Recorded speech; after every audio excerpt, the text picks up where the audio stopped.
What up, everybody? Good morning and happy Tuesday, July 30th. DK Show up on the air on your radio dials of 105.1 FM, 790 AM. Also available online, Sports Talk 1051.com. Stream it up over there. Download the Sports Talk app. Take it on the go. I also got video streams up and rolling on Facebook and YouTube this morning. Got your smart devices, smart speakers and such. But happy Tuesday. Happy MLB trade deadline day today. What do we got on the good old game plan for us here this morning? It is Major League Baseball trade deadline day. Brewers making a move last night during the game, in a game that the Brewers defeated the Braves 8-3. But the Brewers adding another starting pitcher, Frankie Montas, from the Cincinnati Reds, acquired by the Brewers in a division trade, inter-division trade. Brewers giving up Joey Wiemer, Jacob Junis, and some cash to have to acquire the right-handed pitcher Frankie Montas. So, your thoughts on this trade, Brewers fans? Hit me up with some texts on that Shoe Doctors bullpen line at 715-830-1912. Looking at Frankie, if you're not too familiar with him, if you look back on his, well, first of all, Jeff Passan said last night, first place Milwaukee adds to its rotation with one of the best starters left on the trade market in an intra-division deal. So, I mean, you got Jeff Passan out there saying, one of the better starting pitchers still left out there. And when you look at his overall career, I mean, his best stuff was when he was with Oakland a few years back. But I got to be honest with you, I was a little surprised that they moved on from Junis, included him as part of this deal. I thought, ever since coming back, and I know he missed some time and such with an injury in that this year, but a little surprised that they decided to move on from him. But I don't think it's too big of a surprise that Joey Wiemer was a part of a trade package, right? I don't think that was the biggest surprise for anybody dealing from a position of depth over there. But when you look at what Frankie has done so far this year with the Reds, he's 4-8 with a 5.01 ERA. He had a good stretch from May until like July 4th. May he was, towards maybe the end of May there, but I mean, yeah, he was pitching better. Actually, it was more so like June up until early part of July. But you look at his last couple outings here. I mean, at Atlanta, he went 4 1/3 and he gave up 4 earned runs. At Washington, back on the 19th, 4 2/3, gave up 7 earned runs. Colorado, 7 innings, 5 earned runs. Then July 4th at the Yankees, 5 innings, 2 earned runs.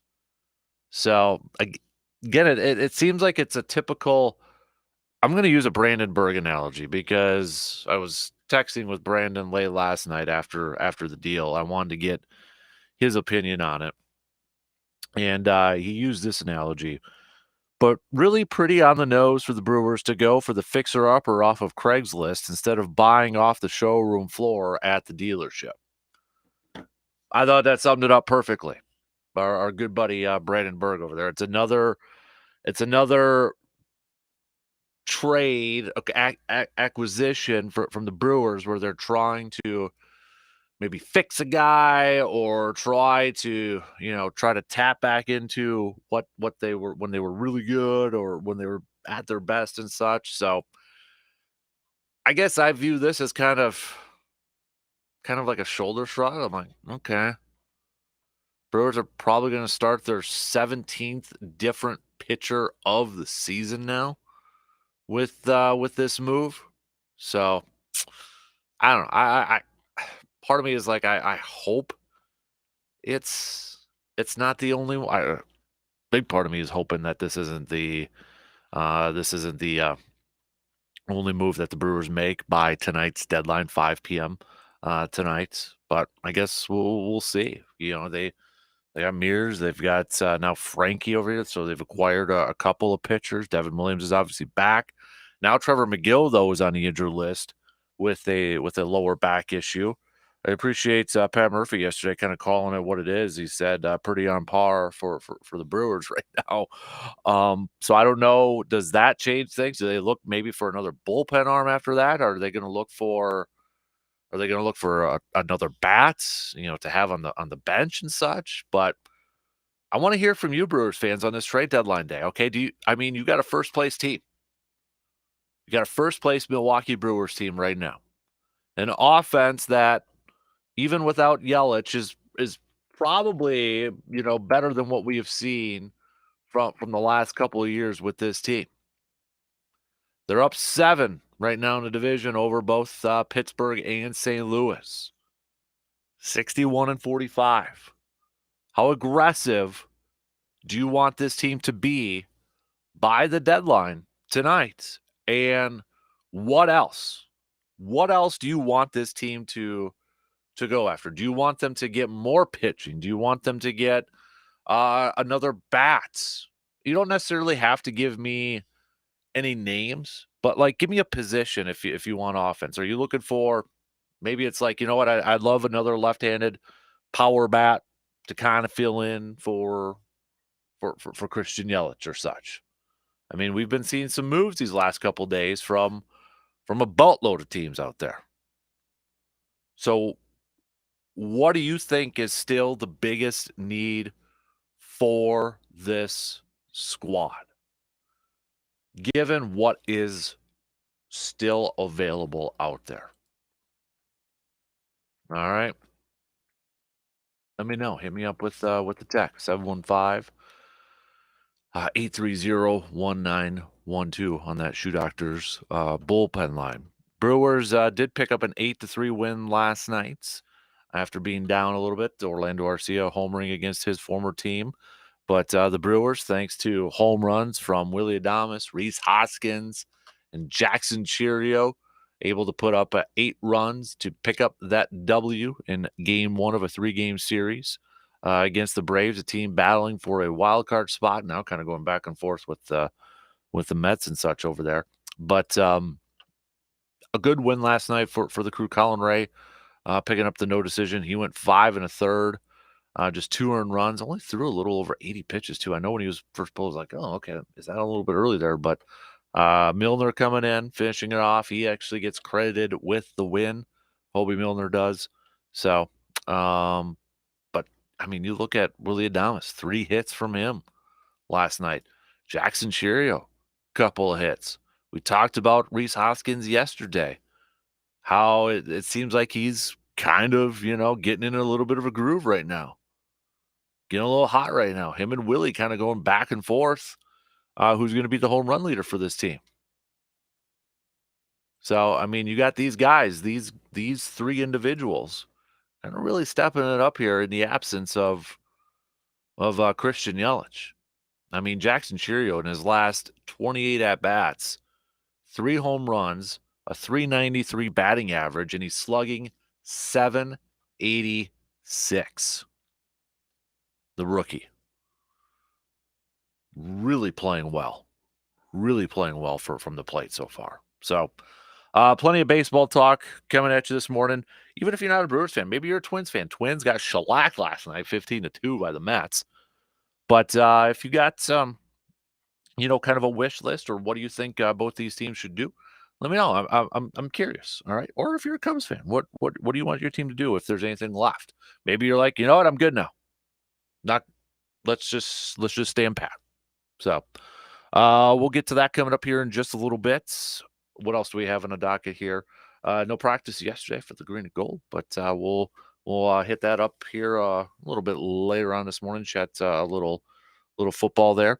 We're going to talk a little college football now that practice is getting underway here for the Badgers and such. Getting closer to that, we'll catch up with RJ Cardinal this morning. A couple hours from now, we'll talk some Badger football with him. We'll also go through this list from ESPN. Now, ESPN's been doing some lists lately, right? We went through the top, was it top 25 NFL players from 2000 to current. They also did the top athletes of the 21st century and 21st. Have to jog my memory there. Michael Phelps was number one on there, but now they've got the top 25 college football players since 2000. And you do have a couple Badgers on there. You do have a couple Badgers on there. Joe Thomas is the highest ranked Wisconsin Badger. He came in at number 12 on this list. And then you have Jonathan Taylor that came in at number 25. Number 25. Now, again, this is just their college careers, okay? College careers, not what they did in the pros, but looking at their college careers. Number 1 is Ndamukong Suh. Number 2 is Baker Mayfield. And then you have Cam Newton at number 3, Vince Young at 4, Ed Reed at 5 for your top 5. What do you think? We'll go through this list, but if you haven't seen it, you can go to the mothership, ESPN.com, and go through the entire list over there. But we'll hit up RJ with this. And did they miss maybe another Badger, or is that the right Badger running back to be on that list? I mean, we've got a good crop to choose from, right? If we're just looking again at the accomplishments, what they did in college, did they get the right one over there, or should they have gone somewhere else? So we'll hit that up. We'll catch up with our good friends from the Eau Claire Express. They're going to be back in action tonight, going up against the La Crosse Loggers. The Express playing some hot baseball right now, just 1.5 back from first place for that second half division championship. So we'll catch up with them just shortly past 8 o'clock, as we said, a couple weeks left of the regular season, and hopefully, after those couple weeks, we'll be talking some postseason, getting into a little postseason action here for the Eau Claire Express. It is also an ASAP Used Auto Parts Grind My Gears Tuesday. So what is grinding your gears? What's grinding your gears? Get it off your chest. Text us 715-830-1912. Olympics are still going on, currently going on, and such right now. Quick look at the medal count. The U.S. up to 20 total medals to lead overall. Japan has the most gold, sitting at 6. USA has the most silvers at 8, and the most bronze, currently at 9. But let's get things rolling here this morning. Let's talk some baseball with MLB trade deadline day here. Brewers making a move last night to acquire another starting pitcher. We'll take a look at that. What else? And how much do you want this Brewers team to quote unquote go for it this year? To quote unquote go for it. Push all the chips. I mean, we've had this discussion, I feel like, the last couple of years. It's a little bit of a different team now. But 7 games up in first place in the division, 61 wins at this point in time. Do you feel like this team is maybe a move away from being a contending team for the World Series to go to the World Series? And that's where you want them to be maybe a little aggressive today in acquiring some more talent. What do you think? I want to hear from you, Brewers fans, all right? So let me know. We'll talk a little trade deadline and recap last night's game and look ahead to Game 2, potentially a series win for the Brewers. So let's get it going. First break, and then we've got the leadoff coming up. Brewers baseball. Plenty of baseball chat coming up after these few words.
We've got our next matchup up for our most underrated Wisconsin sports athlete of all time, our bracket challenge up there.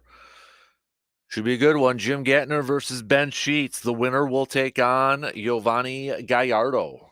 Winner will take on Giovanni Gallardo. So go ahead and vote right now on Facebook and Twitter on our Facebook group page for the love of the game. Had some close ones. The Brandon Jennings and Terry Porter one is very close. Terry Porter looks like he has edged out Brandon Jennings, and then Lynn Dickey edging out Tremont Williams. So Lynn Dickey is going to move on and face Amon Green, and it looks like Terry Porter will move on and face Steve Stricker. So Mon Green versus Lynn Dickey to win the Packers region and advance to the Final Four. Steve Stricker and Terry Porter, winner of that, will win the Bucks/Open region and advance to the Final Four. And then we'll do another Badger one coming up in a couple hours. We'll put that one up in a little bit later on, but it's going to be John Stocco versus Al Toon. That winner will be taking on Scott Tolzien to win the Badger region over there. So who will win the Brewer one, though? First up, we got to decide who's going to win between Jim Gantner and Ben Sheets. You can go vote right now on the group page or at Twitter at DANKASPER. Speaking of the Brewers and a little baseball, that's where we lead things off here this morning. Happy MLB trade deadline day today.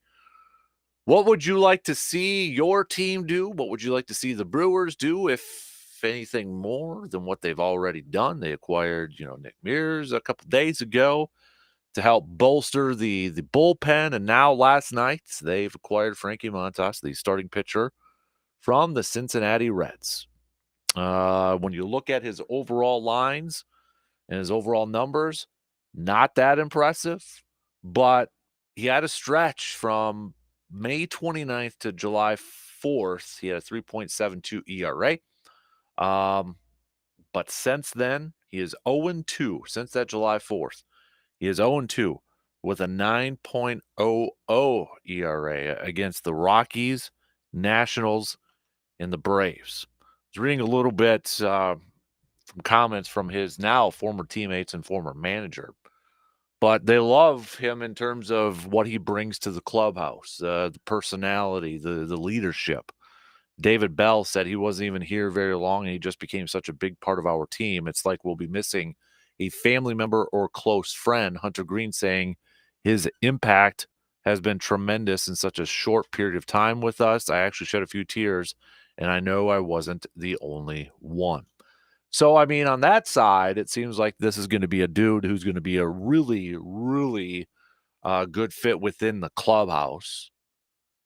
And Pat Murphy kind of echoing that a little bit, saying, I think the key is getting the right people and that they blend with the group. It's very tough when you're in the front office and you're trying to increase our chances to do things and not give away the future and be mindful of the guys fitting in. So, I mean, he feels like those are some impressive comments coming from his former manager and former teammate. It feels like there should be no issue about the guy fitting in the clubhouse and kind of, fitting in. Once in a while, you worry about that. You worry about trades and acquiring players. Are they going to fit with the chemistry of the team? Are they going to mess with the chemistry of the team? Or, we've seen players, but it just didn't work out in that type of environment. So, I mean, on the surface, it feels like this guy will come in and fit within the clubhouse. So that checks off one box. But the main thing is we want the guy to play well. We want the guy to pitch well and be a key part of this rotation, a key part of this, solidifying this rotation and making a run to the postseason and hopefully making a deep run to the postseason. And you look at this pitching staff from when we opened up the season back on March 28th. You look at what the starting rotation was and compared to where it is now. Talk about a lot of changes. Freddie Peralta and Colin Ray are the only fixtures in there. Now you got Aaron Savale. You add in Frankie to this. and Tobias Myers. 3 new arms because Wade Miley got hurt. Joe Ross was a part of that. Sounds like he's coming back. With this trade, too, it opened up a spot on the 40-man roster, so it seems like Joe Ross could go into there and maybe be a bullpen option. And then DL Hall was the other guy. So, I mean, the Brewers and Matt Arnold, kind of forced to because of injuries, have redone their starting pitching staff here by making some of these moves, acquiring some of these pitchers. Will it work out? Will it actually be better than what they started the season? Well, it remains to be seen at this point. So, again, when I saw this move and looking at this, I'm like, oh, okay. The big part of me was I was a little surprised that they decided to move on from Jacob Junis, because that one was like, okay. Joey Wiemer, I think we all thought was, if there was going to be a move made by the Brewers, it seemed like he was going to be that guy, that odd man out of the outfield depth that this team has at the big league club and the minor league level. It just seemed like he was the odd man out. And I mean, it couldn't, honestly, for a guy like Joey Wiemer, for a kid like Joey Wiemer, it couldn't work out any better for him, I don't think, because played at Cincinnati, you know? I mean, so he's kind of coming home over there. So you got to feel good. You got to feel happy for that guy, where he's probably going to be able to get, a little bit of a reset here and go to a park where he's really familiar with. Played at the University of Cincinnati, logged 437 plate appearances in the majors over the years, and he only batted about 201. But there's no doubt, I think we've seen glimpses of some really good talent with Joey Wiemer. It's just hasn't been consistent, hasn't all kind of come together, but he gets to kind of go home a little bit. So gets an opportunity there. It's the Jacob Junis one. It kind of like, okay, it seems like a lot on the surface there a little bit. And I had to ask, our good buddy Brandon Berg, his thoughts on it. And his response was, it's just a big bucket of meh from me. He also said, he's a little surprised by the Junis one, but I love this analogy he used. It's pretty on nose for the Brewers to go for the fixer-upper off of Craigslist instead of buying off the showroom floor at the dealership. And I thought that was a fantastic analogy, fantastic quote from Brandon there. I mean, I hope it works out. I hope Frankie comes in and he ends up being a big boost to this rotation. And the Brewers, because of injuries this year, he's probably going to be their 17th starting pitcher. Whenever he's going to make that start, whenever that's going to happen, he's probably going to be the 17th starting pitcher for the Brewers. They've already used 16, which is one shy of a franchise record. There's some mutual options if you're looking at controllable years. I mean, there's a mutual option for next year, and it's pretty darn high. I think when I looked at it, it was $20 million, which seems like, okay, that's probably not going to happen and such. But I hope this isn't the final move. I hope it's not the final move. I almost feel like it's going to be the final move. There's been a lot of movement going around. Now, I know you still got, Garrett Groshette out there. And he kind of threw a wrench in everything because, he kind of threw out a demand for a contract extension to pitch in October. So, I mean, that kind of throws a wrench in there. Skubal, I don't see that happening for the Brewers. Blake Snell's name keeps getting thrown out there a little bit more. But again, is that a little too high for the Brewers? I think so. It just seems like, a lot of these players for rental players, prices are pretty darn high right now. And that's where it might have priced out of the Brewers right now, and they're looking at other options at this point. I wouldn't mind a bat coming off the bench. another power bat coming off the bench. I wouldn't mind that. A guy that, could probably play some corner infield, whether it's third or first, and give you some options at DH, maybe a little bit. I mean, I don't know if they necessarily need outfielders because you could throw Bowers out there, which we saw, on Sunday. You had Jackson, obviously saw Frelick and Garrett Mitchell and Blake Perkins. So I mean, you got outfielders right now. If anything, I'm looking at, a third base type of player that maybe gives you a little bit more power. And then do they trade one of their catchers? I mean, right now, remember, they're carrying 3 catchers. Eric Haas, Sanchez, Contreras ain't going anywhere. So, I mean, how long are they going to carry those guys, all 3 of those guys? One's for sure. Who's going to be that odd man out? I mean, that's I go back to I just watched it yesterday because Hudson wanted to watch it. Major League 2 when, beginning Jake Taylor goes into Lou Brown's office and makes a sarcastic comment about, I just wanted to say, Lou, I think it's probably a good idea that we carry 3 catchers. And it's like, I'm like, oh, that's kind of where the Brewers are at this point in time. So, I'd be shocked if they continue, but we'll see. Could one of those guys maybe be on the move as part of a package to maybe bring in another pitcher or another bat? I think when you look at it, when it's Freddie, it's Colin Ray, it's Savali, it's Tobias, and now you got Frankie. I don't think they're going to bring in another starter. With Trevor McGill now going on the IL, I wonder, are they going to look for maybe another back-end bullpen type of player? Another guy, maybe a setup guy. Because McGill, I think we all just assumed, with Devin Williams coming back. And right now, here's the other part in this too, where they may be looking at a back-end bullpen option. Right now, I mean, Pat Murphy said they're not going to go back-to-back performances with Devin Williams. As of right now, it's not going to be a back-to-back. So he ain't going to pitch on a Monday and he ain't going to pitch on a Tuesday. If he pitches on a Monday, going to wait a little bit. Going to wait another day there. So does that kind of like, all right, maybe now Matt Arnold and this Brewers team is kind of scouring some potential options out there, excuse me, for back-end bullpen help. Could Mears be that? More depth out there.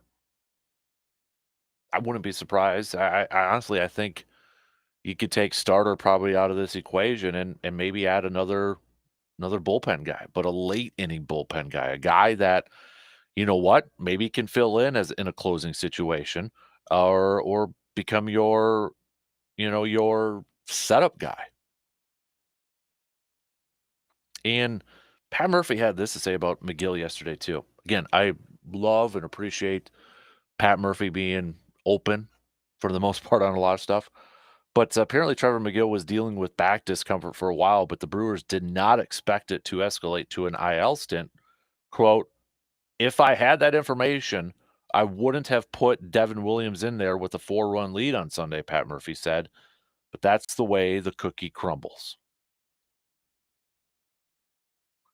So, yeah, maybe another back-end bullpen option coming at you. That's probably where I'd put my top 2 realistic needs. I mean, would I love Skubal to come over here? Oh, hell yeah. That would love that. That would easily be on my wish list. I mean, if I'm putting together a Christmas wish list like I'm 8 years old or 7 years old and like writing a letter to Santa and saying I want this, and I want that, and it's like, top of the line stuff all the time. Yeah, I'd put in Tyler Skubal. I'd put in Skubal. I'd put in Groshette and all those guys. Realistic though, if I'm putting together a realistic list, give me another bullpen arm, back end guy, and another bench bat. Preferably maybe a left-handed power bat. So there's a difference between realistic and your Santa Christmas wish list. What do you want, Brewers fans, realistically? Realistically, what do you want? All right. Hit me up with the text 715-830-1912 on that Shoe Doctor's bullpen line. Okay. We're gonna take a quick break. We'll finish up the first hour here. Early lead for Ben Sheets in the poll right now. I thought Jim Gantner was gonna come away with the W. Way too early right now. Way, way, way too early. I understand that. But Ben Sheets jumping out to an early lead right now. Moving on to Elite Eight. Could we have a pitching duel between Gallardo, Ben Sheets to win that Brewers region? We'll see. All right, quick break. We'll be back with your comments. Hit me up with a text.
What, 4 days away this Friday for the 4th annual Casper Classic at, gorgeous Princeton Valley Golf Course.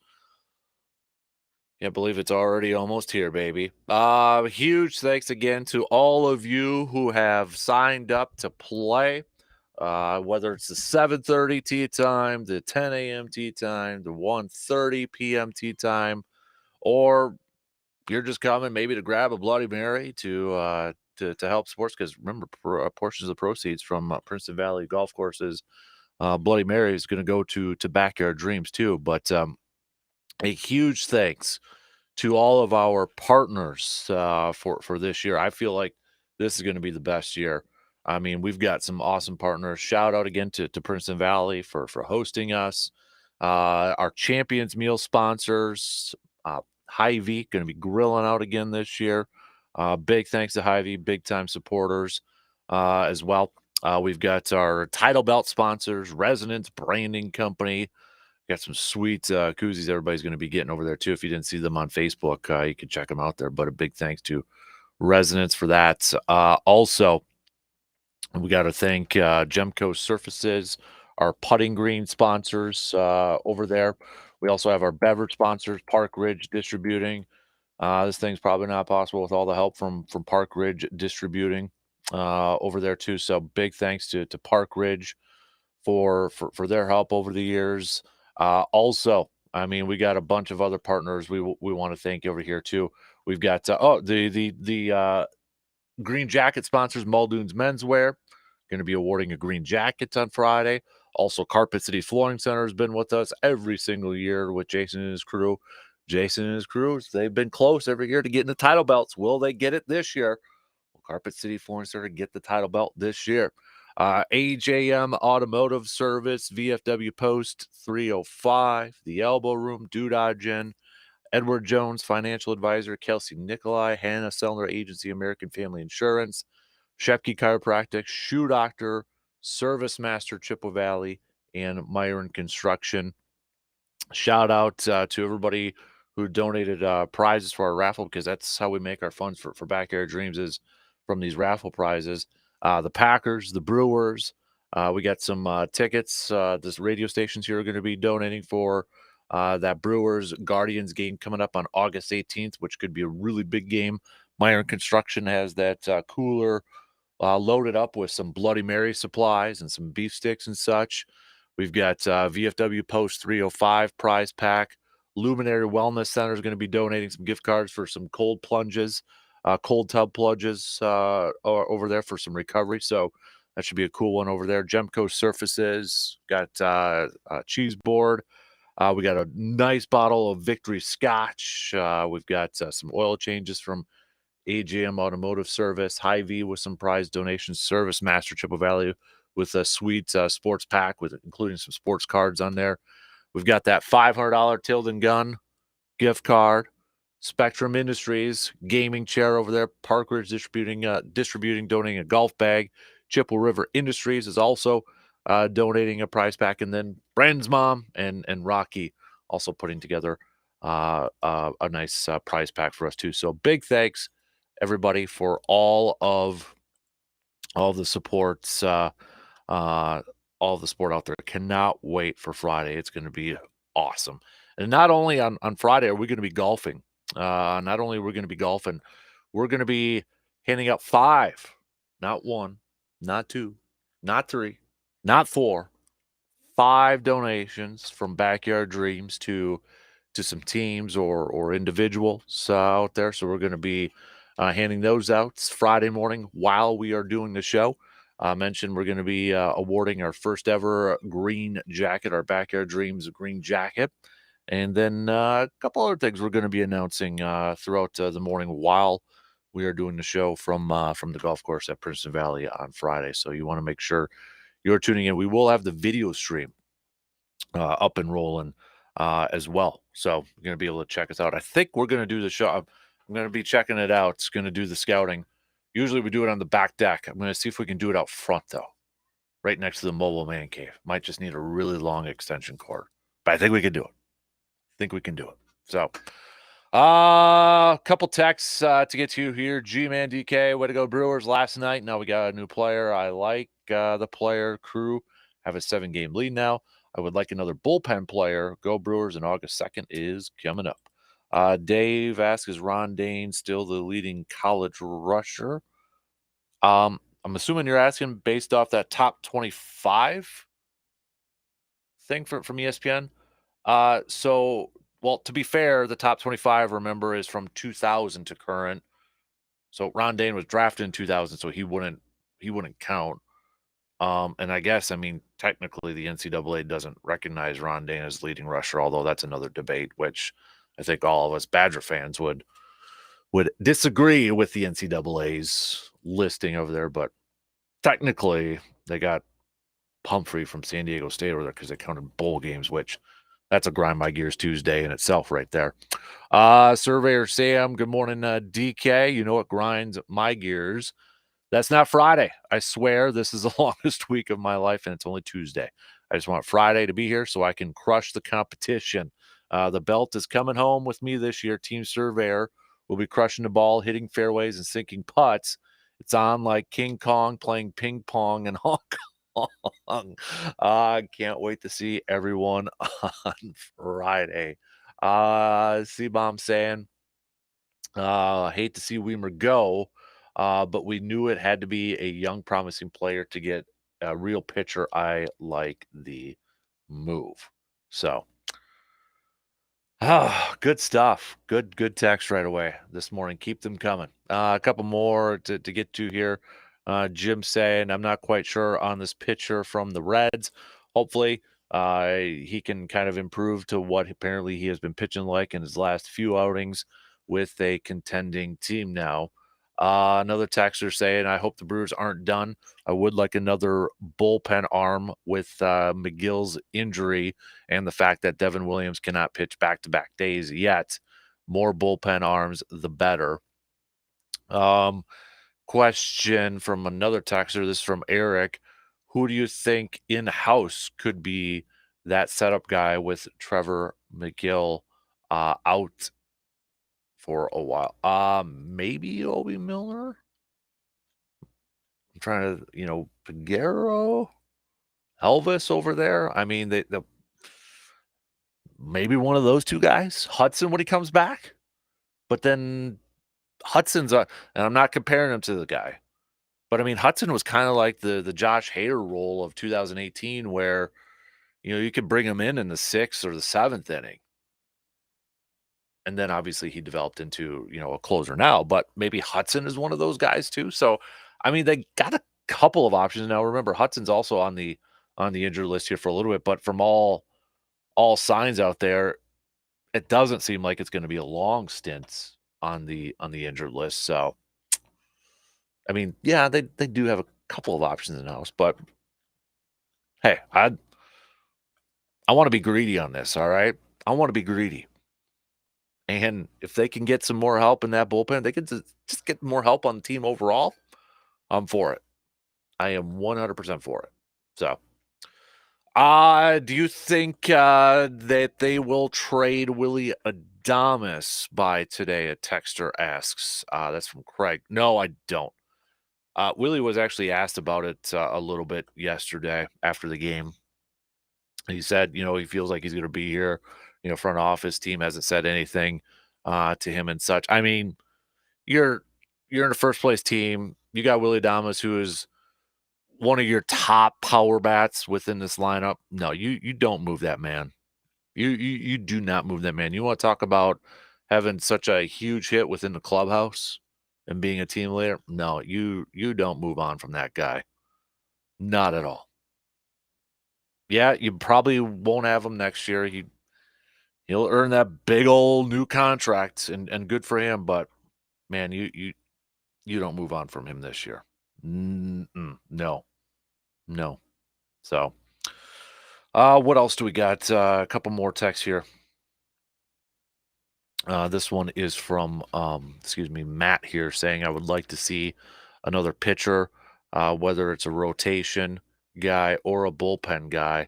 Also wouldn't mind a power bat from the left side too.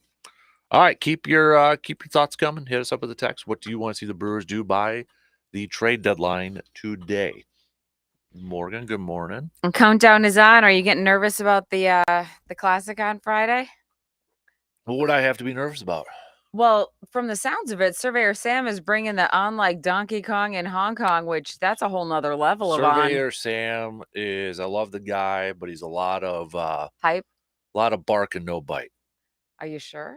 Or is this the year? Has he been sitting on? Has he been sitting on some improvements, and I this is the year he's gonna I will jinx it. pounce? I will jinx it probably. But I've been saying this every year we've had this has been a husband wife or boyfriend girlfriend couple that has won.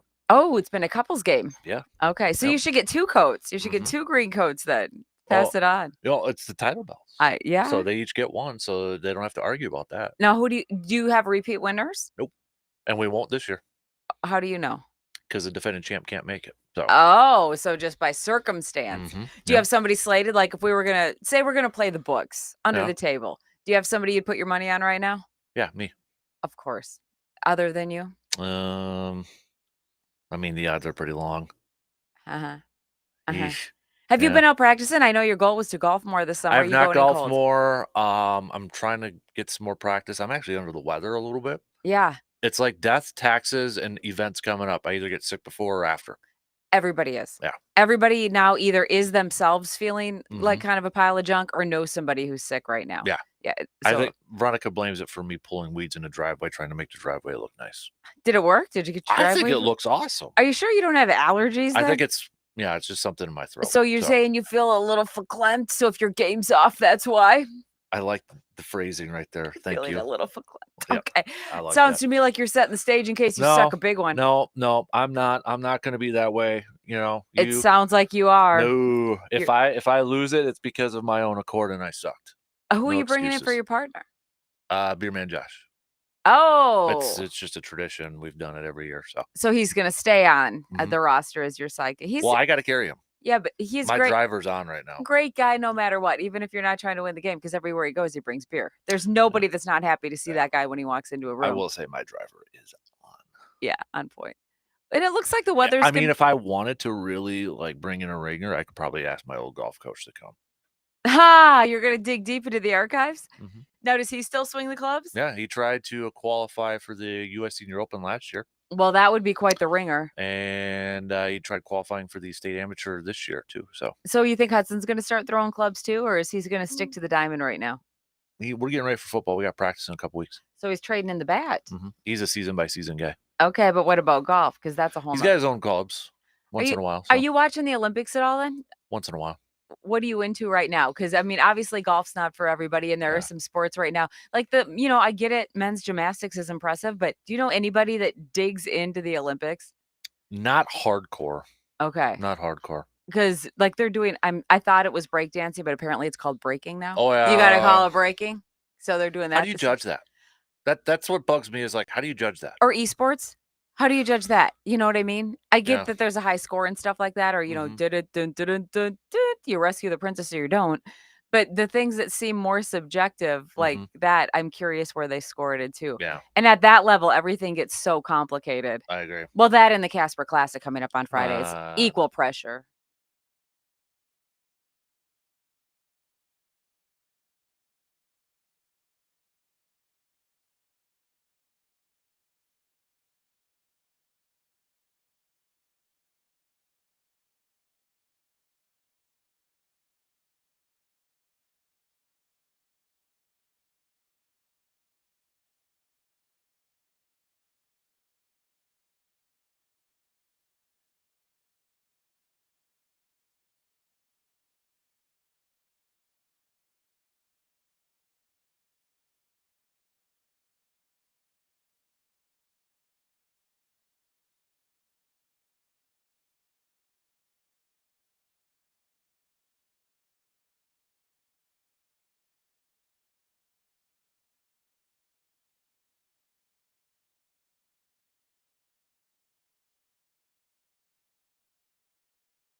Second hour on this Tuesday morning of July 30th. Happy tournament week here, everybody.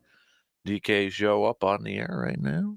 Appreciate you tuning in wherever, however, you're tuning in from. We'll get back to some more Brewers baseball talk with it being the deadline day today, trade deadline day today. What else, if anything else, would you like to see the Brewers make in terms of moves? Do you think they'll make any more? Frankie Montas acquired last night for Jacob Junis and Joey Weimer. Will the Brewers add another maybe bullpen pitcher, another bat? We'll keep you posted if anything happens to pop up here this morning. But what's your realistic wish list right now if you are a Brewers fan? Hit us up with a text, 715-830-1912. We'll talk some Express coming up next hour or two. The Express playing some really good baseball right now. They're hot. A big weekend this past weekend for the Express. Vaulted them up to second place in the division, just 1.5 back from first place with just a couple weeks left to go in the regular season. They'll be back at it, taking on Lacrosse tonight. So we'll talk some Express coming up for our Eau Claire Express segment just past 8 o'clock. After that, we'll catch up with Mr. RJ Cardinal, Badger analyst, ESPN. They've been doing some countdowns and some lists, and they've got another one out there, the top 25 college football players from 2000 and on. So 2000 to current, and a couple of Badgers are on there. Joe Thomas came in at number 12. Jonathan Taylor came in at number 25. Is that the right running back to be put on there? You think Melvin Gordon should also be put on there? Who else would you put on there? But we'll get RJ's thoughts, and I want your thoughts too. All right, let me know what you think. Comment on the video stream or hit us up with a text over there if you'd like. So let's no Packers practice yesterday, but we got to hear from some of the coordinators: Rich Bisaccia, Adam Stenovich, and Jeff Hafley. Let's go over some of the comments from the coordinators out there. Rich Bisaccia said this new kickoff thing is going to be fun, confusing, and different, and a lot of questions are going to arise regardless of what position you are talking about. Said that he also thinks that potentially that could see some adjustments, could see some rule changes throughout the season, saying that, quote, unforeseen consequences, especially as we go through the first 3 preseason games, there may be some amendments to the rule. Adam Stenovich. Remember yesterday we were talking about Morgan, the first-round pick, spending a lot of time practicing at the guard position for the Packers instead of left tackle. Stenovich was asked why first-round pick Jordan Morgan is playing right guard. Quote, when you look at the big picture, where he would compete best this year for a starting role, we thought the right guard position was the spot. So there you have it. That's what they're kind of looking at, which when you take a step back and you look at it, kind of makes sense, right?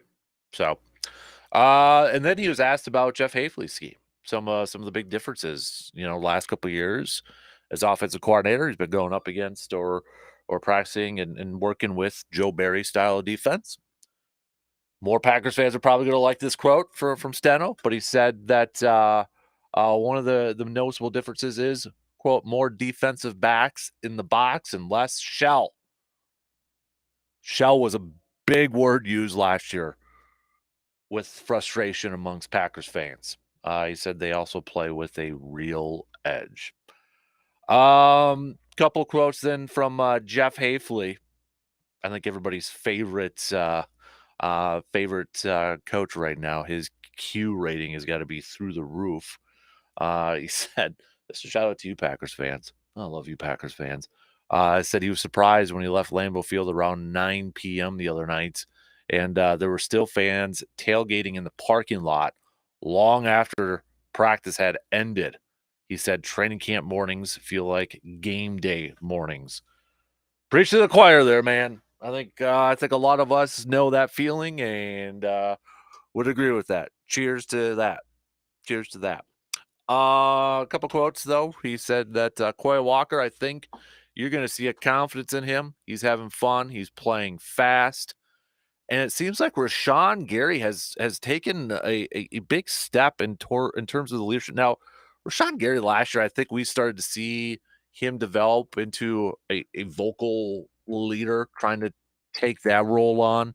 When you first drafted, and especially in his case, you got Zadarius and Preston and such. But I think last year, especially in terms of really having the back of one Jordan Love, you started to hear a little bit more of a vocal Rashawn Gary. And I thought this was pretty cool note. Jeff Hafley said that Rashawn Gary didn't like the defense's intensity recently. And Gary actually asked Hafley if he could speak to the defense. Hafley was pumped that Gary wanted to do that. He gave him permission, and he said the intensity picked up afterward. Hafley said that's something that you guys might not see, but it is important to note. And I love hearing stuff like that, and I get it. It's just practice, and you're hearing a lot of positive stuff from all 32 teams for the most part right now. I mean, everybody's excited, everybody's pumped up, and all that. But when you hear a guy like Rashawn Gary coming in and saying, "Hey, I don't like what's going on here. I think we need to be a little bit more intense here." Going up to his new defensive coordinator, his new head coach, and saying, "Hey, can I talk to the team coach? Can I try to, you know, get them jacked up, get them pumped up here a little bit?" I love hearing stuff like that, man. I absolutely love hearing stuff like that. And to see or to hear, guys stepping up in this leadership role, new guys stepping into a leadership role, I think that just speaks volume of the culture of where this team is at too. And where the confidence of this team is at. And also what these players recognize what's at stake, what's in front of them. They got a shot. They got a chance to do something pretty special this year. Not, or for the next couple of years. They know it's a Super Bowl. It's a Super Bowl goal type of season. Not only for this year, but for the next couple of years, for the next few years here. They understand what's at stake. And they recognize they've got the talent to make a run at that thing. So just a few comments that kind of stood out to me from the pressers yesterday from the coordinators out there. So, but I'm excited to see Rashawn Gary take on maybe a little bit. This is the thing though too. You've got a lot of with that defensive side. You got a lot of personalities on there. I mean, Rashawn Gary can get pretty vocal. We know Jair Alexander likes to talk. Kenny Clark seems to be a little quiet. Not too familiar yet with Xavier McKinney and such. But I feel like you've got, a group of guys, and when you talk about aggressive and playing with an edge and all that, I think you got a few guys on this defense that they're looking forward to that, but also maybe we, for some of those quiet guys that we've seen from the last few years, like a Kenny Clark, maybe this is an opportunity for them to kind of unleash that inner whatever we want to call it, that inner personality. We're like, hey, I can finally let go and be a little bit more of that aggressive defensive player out there. Family night coming up this Saturday, so probably an opportunity for a lot of Packers fans to see some of these players, probably to see, Jeff Hafley on the field and a lot of this new stuff out there. Again, it's just practice. It's just, don't take too much or don't read too much into it and such, but it's a first glimpse. And to me, when it gets to family night, whether you're there in person or you're watching it on TV, that's when it's like really kicks into gear. Like, okay, here we go, football season, baby. Now we go. Now we see them on pads. Now we see them, doing those drills. Heck yeah, we're into football here. If you care to note on this, I mean, I thought it was cool the first couple years they did it. To me, it's lost a little bit of its luster. It's lost a little bit to me, but the top 100 NFL players as voted on by the players, got to put that on there.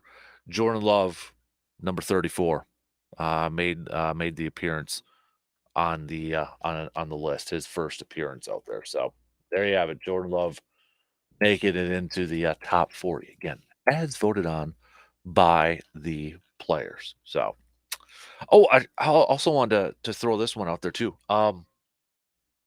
Josh Jacobs, there was a a piece. He made some comments too about kind of going back to his free agency and kind of talking about some of the other teams that apparently were in the running for his services. Kind of talking about different options that he could have potentially have gone to. He said, um, according to Ryan Wood, that he turned down more lucrative offers from other teams. He added that roughly 1 dozen teams showed different levels of interest in the lead into free agency. He said joining a contending team helped make Jacobs's decision easier, though. Quote, I didn't want to go to a team where I felt like I wanted to be in a rebuilding situation. I didn't want to go to a team where I felt like I couldn't come in and immediately make an impact and be able to be one of the factors to get over the hump. Jacob said that his suitors included the Texans. A lot of people right now feel like they're a contender. Giants, Broncos, and Cardinals. Those teams offered varying potential in terms of Super Bowl contention. And the former first rounder noted he spent much of the 2023 campaign observing the Packers' development on offense. He said Green Bay's offer was about $3 to $4 million lower than ones made by other teams, but familiarity was another factor into it. He said that he contacted Rich Bisaccia while exploring the possibility of a Green Bay deal. Uh, Along with, he's got familiarity with Keyshawn Nixon, spending some time with the Raiders, and then Xavier McKinney, his ex college teammates. Jacob said, I wanted to be a Raider. Don't get me wrong. I wanted to be with one team, finish my career with one team. So coming into the 2023 season, everything felt weird. I felt like I'm going to have this crazy year, and you don't even want me here. So the writing was already in the wall. Obviously, I still tried to come in and put my best foot forward, but I knew it was coming toward that time. So, all right, let's talk some more green and gold. We're going to take a quick break here, but I want to get back to some more Brewers chats a little bit later on. So, Brewers fans, again, I want to hear from you. What else? What else would you like to see your team do by the trade deadline today? They acquired another pitcher last night from the Reds, the Brewers, Frankie Montas. They traded Joey Weimer and Jacob Junis for Frankie Montas. What else would you like to see the Brewers do? Add another bullpen arm, another bat? Hit me up with a text, all right? Let me know. Curious to get your thoughts. Don't forget, it is also an ASAP used auto parts grind my gears Tuesday. So what's grinding your gears? You can let us know via that texting line as well. Quick break, and we'll talk some more green and gold football coming up after these few words.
Construction features a 50-year snow load warranty. Experienced sales reps are with you from start to finish. It's Northland's 30th anniversary sale. A perfect affordable protection for your vehicles, ATVs, boats, and recreational gear. And farmers trust them for their tough agricultural buildings like barns and machine sheds. When it comes to quality and value, a Northland building is the answer. Built tough for the Northlands. Northland Building.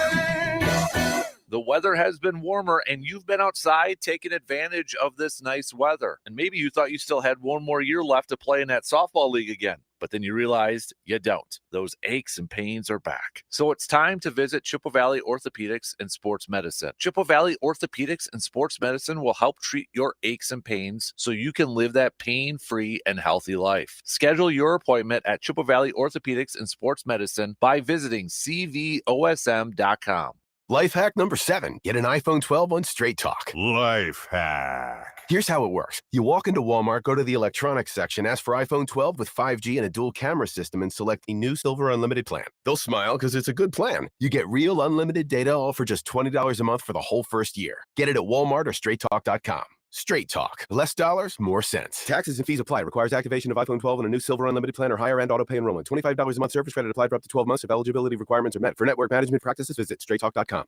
Skilled trade workers are the backbone of every community and also the Army National Guard. Soldiers trained to keep the power flowing, engines running, and in every other trade needed to accomplish the mission. These soldiers are on the fast track to learning skills that can set them up for success at home with companies looking to hire the best. Their resumes are being built through their paid training and part-time service. Find out how you too can learn a trade profession by visiting NationalGuard.com. Sponsored by the Wisconsin Army National Guard. Aired by the Wisconsin Broadcasters Association and this station. The Mobile Man Cave is hitting the road. The Dan Kasper Show and the Man Cave podcast are hitting the road to do some shows, podcasts, or going to a tailgate party. Wherever we end up, you will want to make sure to stop by and say hi and check out the Sports Talk 105.1 and 790 AM Mobile Man Cave. The Mobile Man Cave wouldn't be possible if it weren't for our awesome partners that are with us for every road trip. A big thanks to Toyson Ford, Woods and Water Realty, The Elbow Room, and Carpet City Flooring Center for being with us at every stop. We'll see you on the next road trip. Hi, it's Steve Mann. Have you heard the commercials for the Mark Patrick Stop Smoking seminars? And they said only $49.99 and it could work for you. So I thought, that's not even a week's worth of smoking. So I went.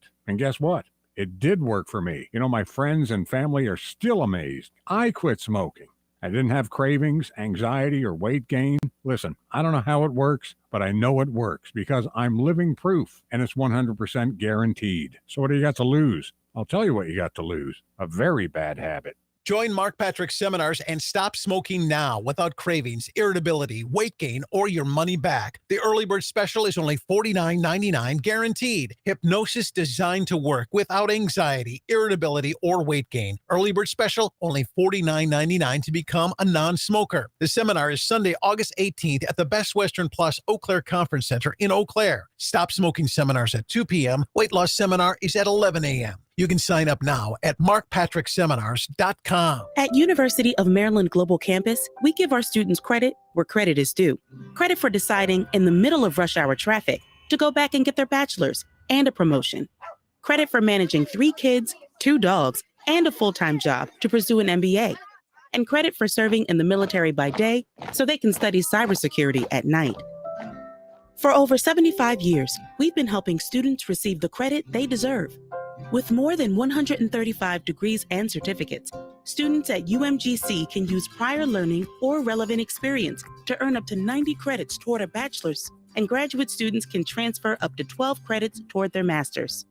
At UMGC, you'll find everything, online to hybrid courses, lifetime career services to scholarship opportunities, making your education journey flexible, fast, and affordable. No application fee if you apply by August 29th. Learn more at umgc.edu. Certified to operate in Virginia by Chev. Voice Guy here, bumping into your programming to remind you to subscribe to the Man Cave Podcast. New episodes uploaded daily, and it's available on your favorite podcasting platform. Now back to your regularly scheduled programming.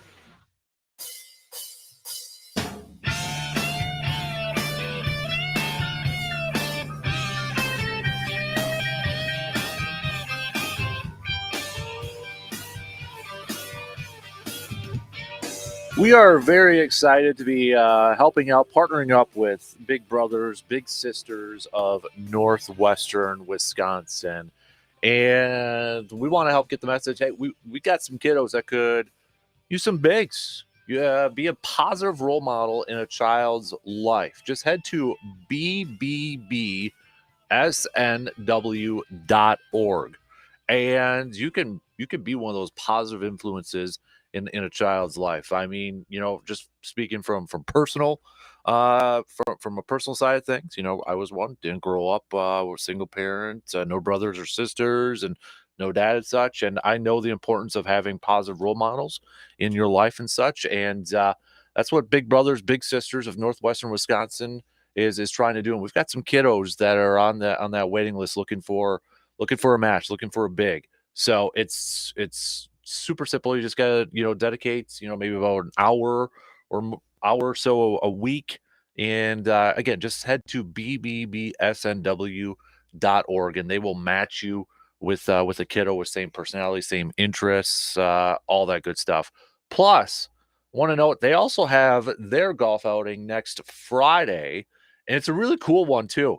I mean, if more information, you can go to their Facebook page or their website, but it's got some really cool things. So it's a twosome, but you battle it out against another twosome.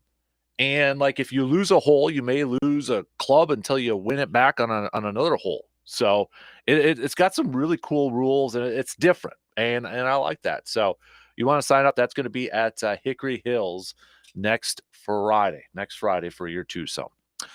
All right, we're approaching the bottom of the hour here. We'll continue to chat some more green and gold here this morning, Brewers fans. I will get to your text coming up a little bit later on here. But Joe is now joining us. Joe, Jordan Love's deal is in the books. What would you say to the fans who say too much for a guy who only played well for a half a season? You know what you have to do is you have to look in comparison to what. That's what you have to ask yourself, and you look at the total value. Jordan Love, $220 million. You compare that to Trevor Lawrence, $275 million. Joe Burrow, $275 million, and Tua's deal, $212 million. And you look at it's interesting. The NFL 100 is out right now, voted on by players, and whether or not you buy into that or not, according to that, Jordan Love ranked higher than both Joe Burrow and Tua. And so then you start comparing a little bit more. Justin Herbert's deal, $262. Lamar Jackson, $260. Jalen Hurts, $255. Kyler Murray, $230. Deshaun Watson, $230. Kirk Cousins, $180 million. And so you start looking at all these comparisons, and you say he's overpaid compared to what? And what other quarterbacks would you rather have? And so you start looking at that. You look at the total value. You look at the average per year. You look at the guaranteed amount. You look at the signing bonus. You look at all of these parameters. And the bottom line, look, I think both Tua and Jordan Love represented by the same agency. And the biggest negotiation point that I've been hearing is the length of the deal. And both Jordan Love and Tua will hit free agency again before they turn 30. And so I thought it was a fair deal. I actually thought that Jordan Love got a great deal to go into another negotiation before he's 30. I know Green Bay wanted to lock him up and do a 6 or 7 year deal because of the fact that when you look at the back end of those types of deals, it's a steal. So I thought it was a good deal. And look, Green Bay's still got about $9 million to play from a salary cap standpoint this year. So if they want to extend someone else, or if they want to go ahead and make a move at the trade deadline, they can do so. So I think Green Bay's in great shape, and I think Jordan Love's in great shape. And I think when you look around the NFL and when you compare his deal to others, you say, you know what, that seems about right. That feels pretty good. And again, you've got to compare all these different quantifiers when you look at it. Again, how much guaranteed? How much was the signing bonus? How long is the deal? So, I'm happy it was done. I think Green Bay is building something very special with this football team, and it's good to know that Jordan Love is locked in until 2008. The 2028. The 2029 deal is a voided year that was spread out just to spread out the cap hit. But the bottom line is Jordan Love is the quarterback. I think he proved last year, albeit people say a small sample size, but you forget Ted Thompson extended Aaron Rodgers halfway through his first year. And so he got that big extension, and that worked out okay. I'm pretty sure this one's going to work out okay as well. Goody mentioned on Saturday that the ball club's going to be pretty good in the next couple of years in terms of salary cap. And he said after a couple of years, it'll get a little bit more difficult. Decisions will have to be made. And obviously, I think he's referring to, they got a lot of young guys currently on their rookie deals and such. But, when you look at it, who do you mentioned it, maybe re-signing somebody or extending somebody yet this year. Who do you think would be that most likely next candidate? You really could look at a number of guys. You could look at if Quay Walker steps up, he could be in line for some type of an extension at this point.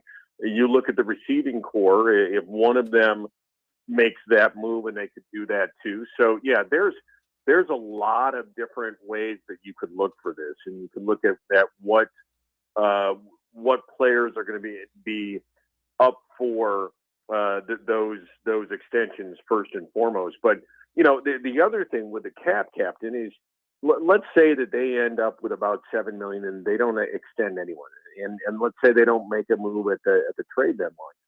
That $7 million rolls into next year.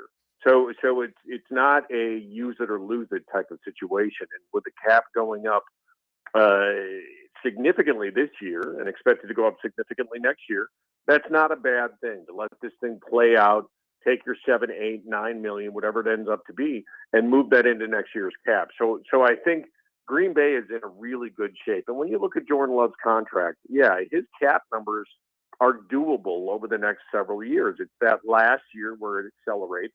And that's when, you're probably going to be renegotiating before that last year. So yeah, it's going to be interesting where this Packer football team and who's next, and I think that's an interesting look at it. And like I said, I would say, if Quay Walker in this new defense is a guy that you can count on and really takes that next step up, you could potentially see that type of move and see where that falls into place. So yeah, I think Goody has done a really nice job of getting Green Bay out of salary cap hell.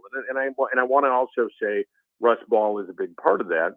And so they're going to be in great shape. And I don't know right now who that next guy is, but if it's anyone, it could be, like I said, one of those wide receivers or potentially Quay Walker. Looking at Adam Stenavich chatted a little bit with the media. It was the coordinators who chatted with the media yesterday, and one of the position battles that we've been talking about all offseason and into the early part of training camp has been the offensive line. And Stenavich was asked about Jordan Morgan, the rookie, primarily, practicing at the right guard spot instead of left tackle at this point. And he said that's where they viewed for him best to compete for a starting spot. So do you feel like maybe 4 of the offensive line spots are all kind of spoken for? Walker's going to be the left tackle, Elton Jenkins left guard, Myers is center, Zach Tom's going to be right tackle, and essentially it's going to be between Jordan Morgan and Sean Ryan for that right guard spot?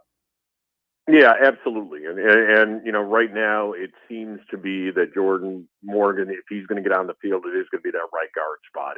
And now you're looking at the depth positions. What is it? A Caleb Jones in there? Is it an Andre Dillard is going to be that swing tackle? Does Royce Newman's renegotiated deal give him that guard backup? And where does Jacob Monk fall into play? And I thought it was interesting too. Even Kadeem Telfort is getting some reps as far as at that tackle position. So yeah, I think when you look at the offensive line, I agree with you. I think they've settled into 4 of the 5, and they're saying, all right, let's see what that right guard position is. And again, Sean Ryan, truthfully, has had a very up and down start to his career.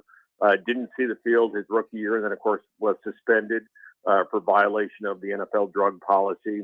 and saw some time last year rotating in with John Runyon Jr. And so, yeah, if you're looking at the top five, and we've said this all along, Captain, the best five are going to play. You're saying Sean Ryan probably the weakest link. So let's plug Jordan Morgan in there, create some competition, and see where this thing plays out. So yeah, at this point in time, it looks like Jordan Morgan, if he is going to see the field significantly, barring injury, it's going to be at that right guard position. 1 week into practices and such, has there been a player or has there been something that has been talked about, reported out there that's kind of stood out to you? I know Matt LaFleur, he's mentioned this is the best A.J. Dillon has ever looked. Rashawn Gary had himself a day at practice a few days ago. Stokes, same thing. I mean, has there anything that's kind of jumped out to you from what the reporters at practice have said? I think truly it's a three-way race for that other safety position. I think Javon Bullard has had his moments. Evan Williams has had his moments. And Anthony Johnson Jr. has had his moments. So I think the fact that they are rotating those guys at that other safety position says a lot. And they're all seeing reps with the number one. And so I thought that said a lot. I thought Kalen King getting reps at that slot corner position with the number ones, I think that spoke very highly of him. And of course, Kalen King with a pick of Jordan Love right out of the gates from that slot position. So I think what stands out is the competition at that other safety position, and really the depth that you're getting at the cornerback, whether it be an outside cornerback position, and Corey Ballantyne also getting some reps in the slot position. But you're looking at that slot back, that nickel back, and then you're looking at the backups behind Dyer and Stokes. But I really am intrigued by this safety battle that's coming up between the three guys that I previously mentioned. Do you think we are in a season where we're going to see Rashawn Gary take a huge step as a vocal leader or as a leader on this defense? Jeff Hafley yesterday talked about at a point in practice at one time where Rashawn Gary thought the intensity wasn't there. He asked permission to talk to his defense. Jeff Hafley said, yeah, of course, go for it, and noticed an uptick in intensity after that. And Hafley said that got him all pumped up and excited and such. Do you think this is the year we see maybe Rashawn Gary really take that vocal leadership role on this defense? Yeah, I think so. I think when you look at Rashawn Gary now coming into his own a little bit in this new defense where he gets his hand in the dirt, I think he's going to be making a lot of plays. And it's interesting when you look at leadership, and there are leaders that lead by example out on the field, and there are leaders that lead vocally in the locker room. And I think Rashawn Gary is stepping up. I think you're seeing it in Kenny Clark. I see that you're seeing it in Preston Smith, and I mentioned Quay Walker earlier, and Xavier McKinney and Evan Williams talked about this, that Xavier McKinney is going to make the call at the line of scrimmage on what safety is going up in the box and what safety is maybe playing that cover one type of thing. And so you've got a lot of guys on that defensive side of the ball that have some experience, that have some leadership qualities. And yes, I would love to see Rashawn Gary take that leadership mantle and one of those guys that takes that next step, not only from a leadership standpoint, but playing on the field. So yeah, it's exciting when you hear the coaching staff, when you hear Jordan Love talk about this defense. And again, on paper and everything that we're hearing is very positive and a distinct difference from what this defense was getting from Joe Barry. That being said, they still need to prove it on the field. But yeah, looking for big things for number 52 this year. Yeah, I mean, he's another guy, too, that echoed a lot of statements about the prior defensive coordinator when he was asked that, he gets to put his hand in the dirt and not have to drop back in coverage anymore, too. So just kind of makes it, we never really know what's going on during a season, do we, when you hear all this other stuff come out and when you got a change in leadership and coaching and such. So. But yeah, and the grass is always greener, and so we've got to see what this defense does on the field for sure before we anoint it. But yeah, the new coach, the new player is always going to be looked upon more favorably than the coach or player who might have gotten some criticism previously. But I just think when you look at the personnel that Green Bay has drafted over the last several years, and you look at this defense, it seems to be more of a fit. Guys that played with their hand in the dirt, and Rashawn Gary, Lucas Van Ness, those guys played with their hand in the dirt in college. You look at the cornerbacks, Jair Alexander, much better in press, Eric Stokes, those guys excel in press coverage. And so it just seems that the talent is fitting the scheme, which is always good to see, no matter the level. When you've got a talent and a scheme fit, good things can happen regardless of what side of the ball. Mm-hmm. Absolutely. He's Joe DeGuano joining us this morning. Big thanks, as always, sir. I know we got family night coming up this Saturday, and then we got our first preseason game where we can actually see some of these youngsters and some of these other guys on the field for the first time and kind of get a good glimpse of that over there. So we appreciate the time this morning, bud, and we'll catch up again soon, okay? All right, and I will be there Friday at the golf outing. I am planning on being there probably around 10 o'clock. I got a couple of meetings in the morning that I'm going to head over. And I'm going to be bellying up for the Bloody Mary bar, my brother. It just one of the best days of the year, and the work you do and everything you do for the charities and everything. It's just so cool to see. So I'm really looking forward to Friday and heading out and seeing your golf outing. Well, we appreciate it, buddy, and we'll see you on Friday, okay, sir? All right, Kevin. Take care, brother. You got it. There you go. There's Joe DeGuano joining us here this morning for a little bit, talking some green and gold. We're going to take a quick break. We got MLB trade deadline day today. Get your thoughts in. Do you want to see the Brewers make another move? Do you want what position? You don't necessarily have to give me a name of a player, but if there's a position you would like to see the Brewers still address, they got another starter yesterday. I don't know if they would be still looking on the starting market, but I guess never say never. But is it another bullpen arm with the McGill injury? Is it another bats, left-handed power bat on the bench? What's on your realistic wish list? Or maybe you think, nah, I'm good now. I'm good. I want to hear from you. Hit me up with a text, 715-830-1912. We'll take a quick break. And also, don't forget, it is an ASAP Used Auto Parts Grind My Gears Tuesday. What's grinding your gears? Get it off your chest and let us know. Quick break. We'll be back in just a few minutes to finish up this second hour.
Don't forget to follow and subscribe to the Man Cave Podcast, brought to you by our good friends from Toyson Ford and Hy-Vees. Sometimes we have multiple episodes uploaded to the Man Cave Podcast. That way, if you follow and subscribe it, you'll get notified right away. And if you got literally like 5, 10, 15 seconds or so, if you give it a 5-star rating, like on Apple and Spotify, and a positive review on Apple, it helps other people find the podcast over there too. So big thanks for all of you who have done that, follow and subscribe and such. But make sure you check it out. Available on your favorite podcasting platforms.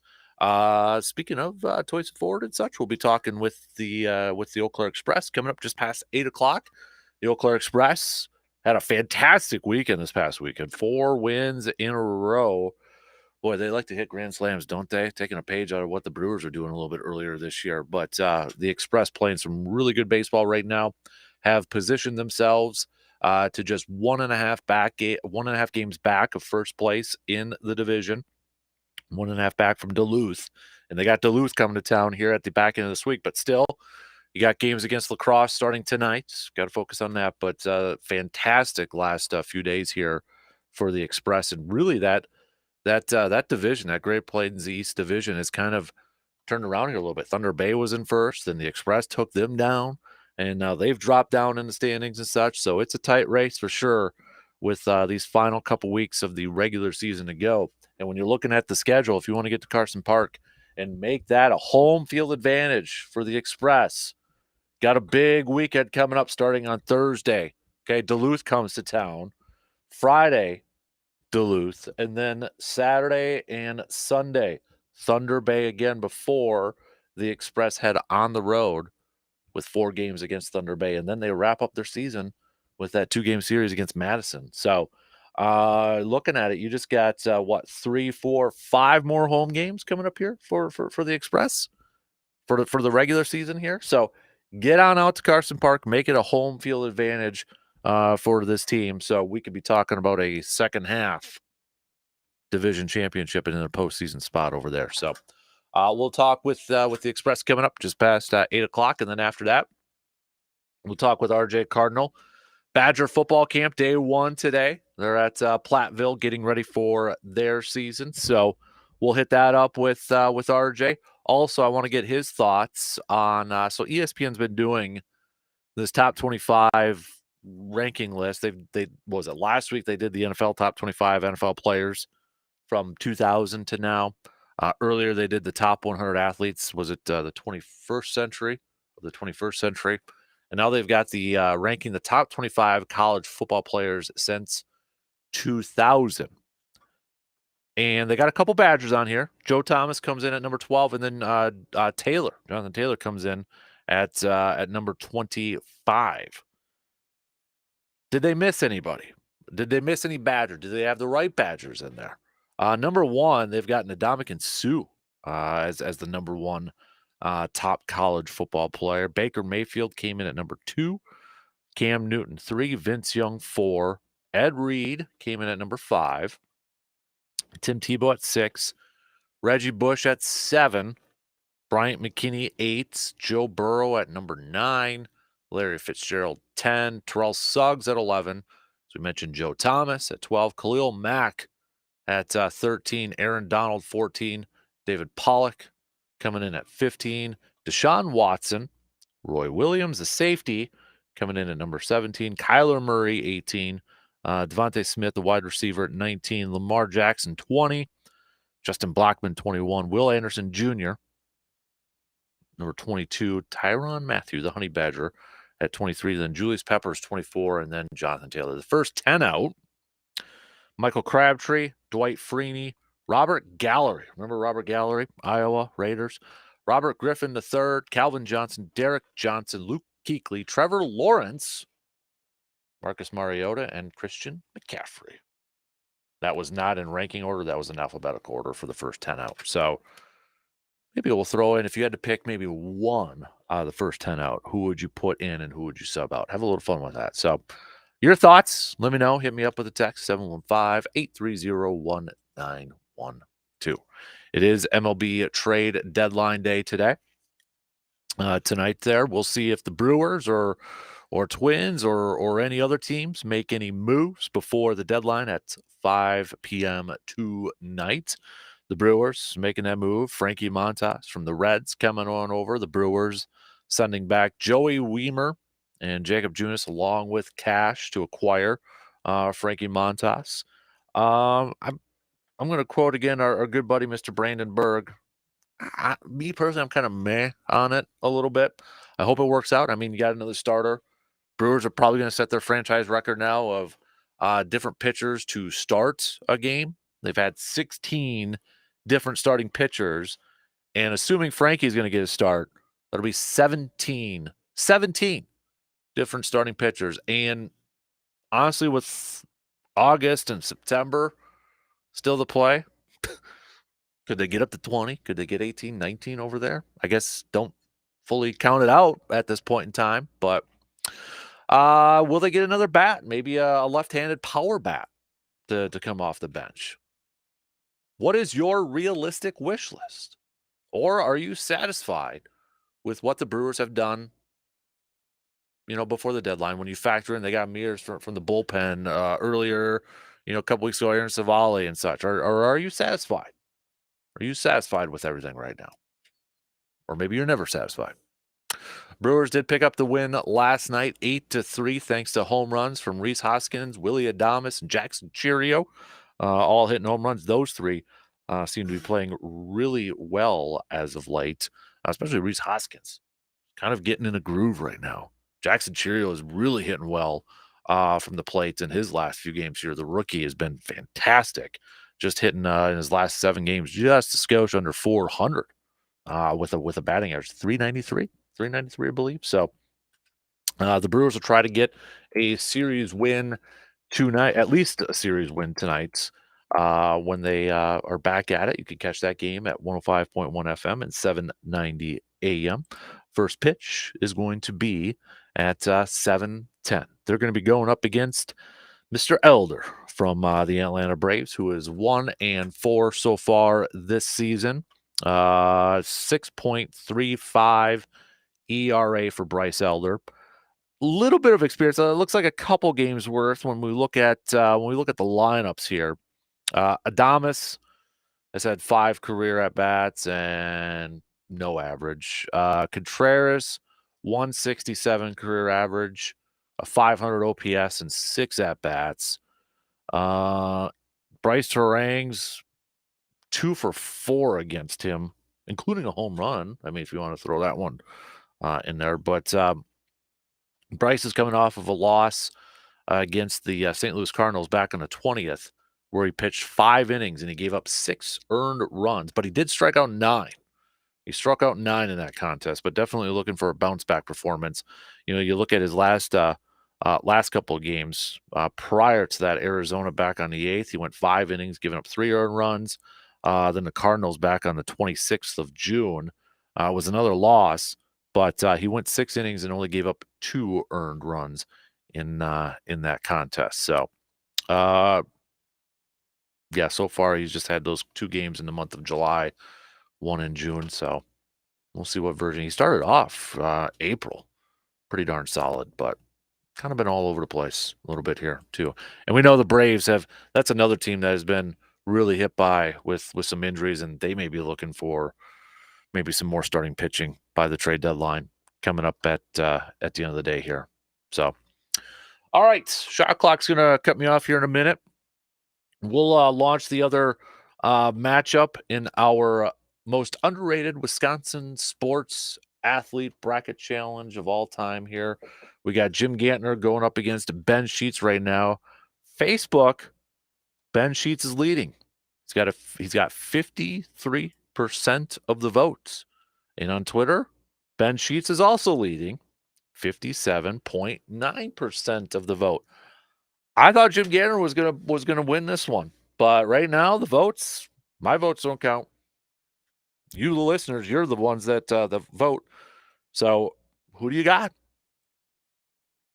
Go vote. If you think it should be Jim, better get to Facebook and Twitter and vote right now. All right. We'll put up the next one up during this break right now. It's going to be John Stocco versus Al Toon. And then that winner will take on Scott Tolzien for the right to advance to the Final Four. 2 in, 1 more to go. Let's talk some Eau Claire Express coming up in just a couple minutes.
Final hour already on this Tuesday morning, July 30th. MLB trade deadline day.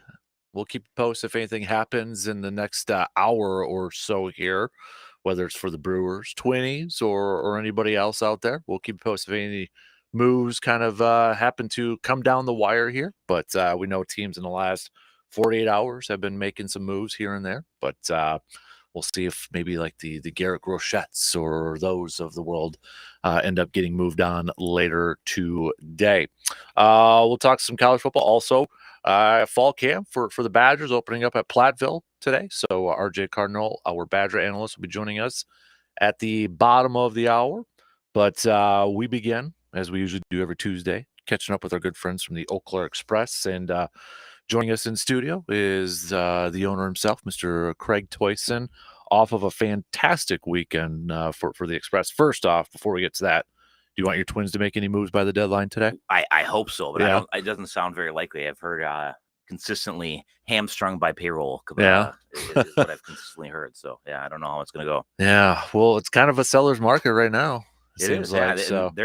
they got a chance. I mean, they're in there just the same way Yep. the Brewers are. I mean, Yep. they don't have the first place lead right now, but Exactly.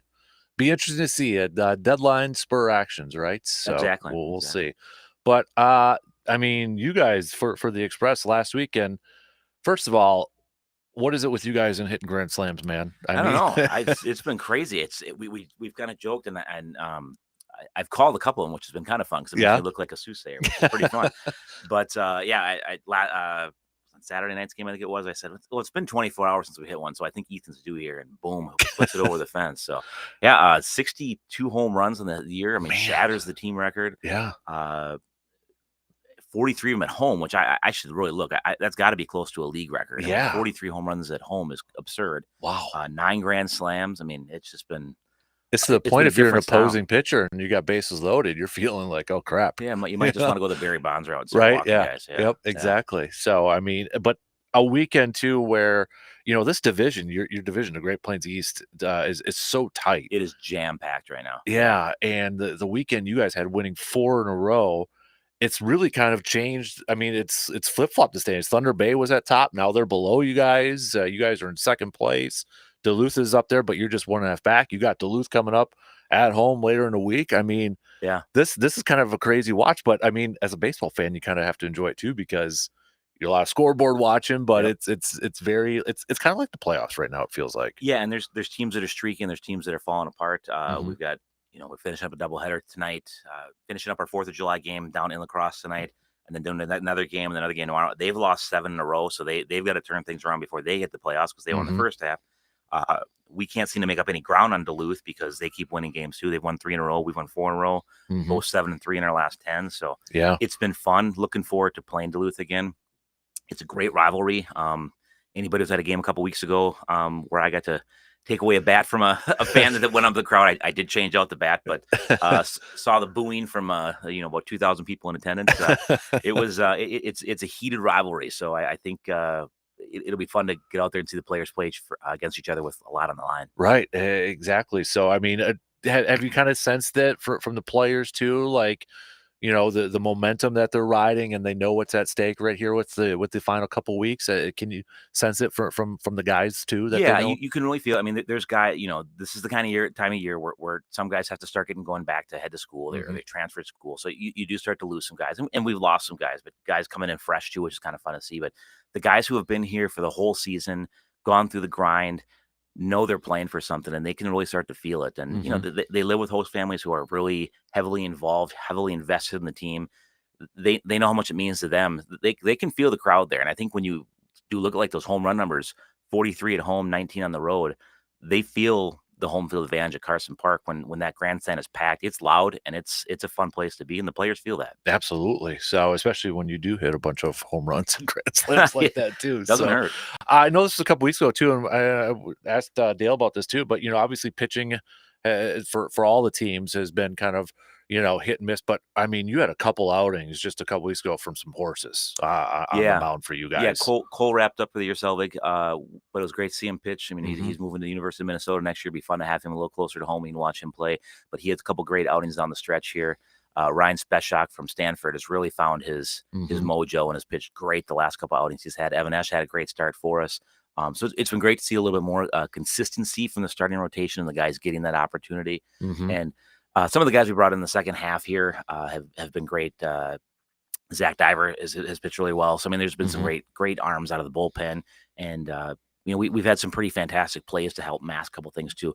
Got Isaiah Kotz back from Fall Creek, and he's always just been really effective in this league. I mean, he just finds a way to get outs, and that's a guy like that's really valuable to have in the back end of your bullpen. How do you think, or how important is that to have a guy like Dale Varsho managing, where they have those connections to these local guys, to be able to bring them in situations like that? Oh, it's great just to know they're available, and it's funny to hear him talk to those guys throughout the year and say, like, that's not quite time yet, but let's stay in touch, and you kind of got them ready to come in, and it's fun for them that they can know they can enjoy their summer, relax a little bit, get their arm ready, and then boom, we're ready to go. A couple innings here and there. So it's great to have a manager like Dale who knows all these contacts, has been in the Chippewa Valley for so long, has built up a lot of equity with coaches in the area that he can make phone calls and get connections with guys. So. Absolutely. So going back to the game on Sunday too, I mean, what a way to win that one, a wild pitch. And I mean, Dylan O'Connell, that was a pretty acrobatic slide at home. It was. I had to watch that like 5 times. Like, how did he get home with that?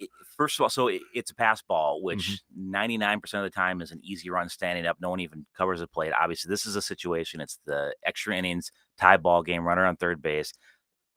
Significant wild pitch. I mean, not even close.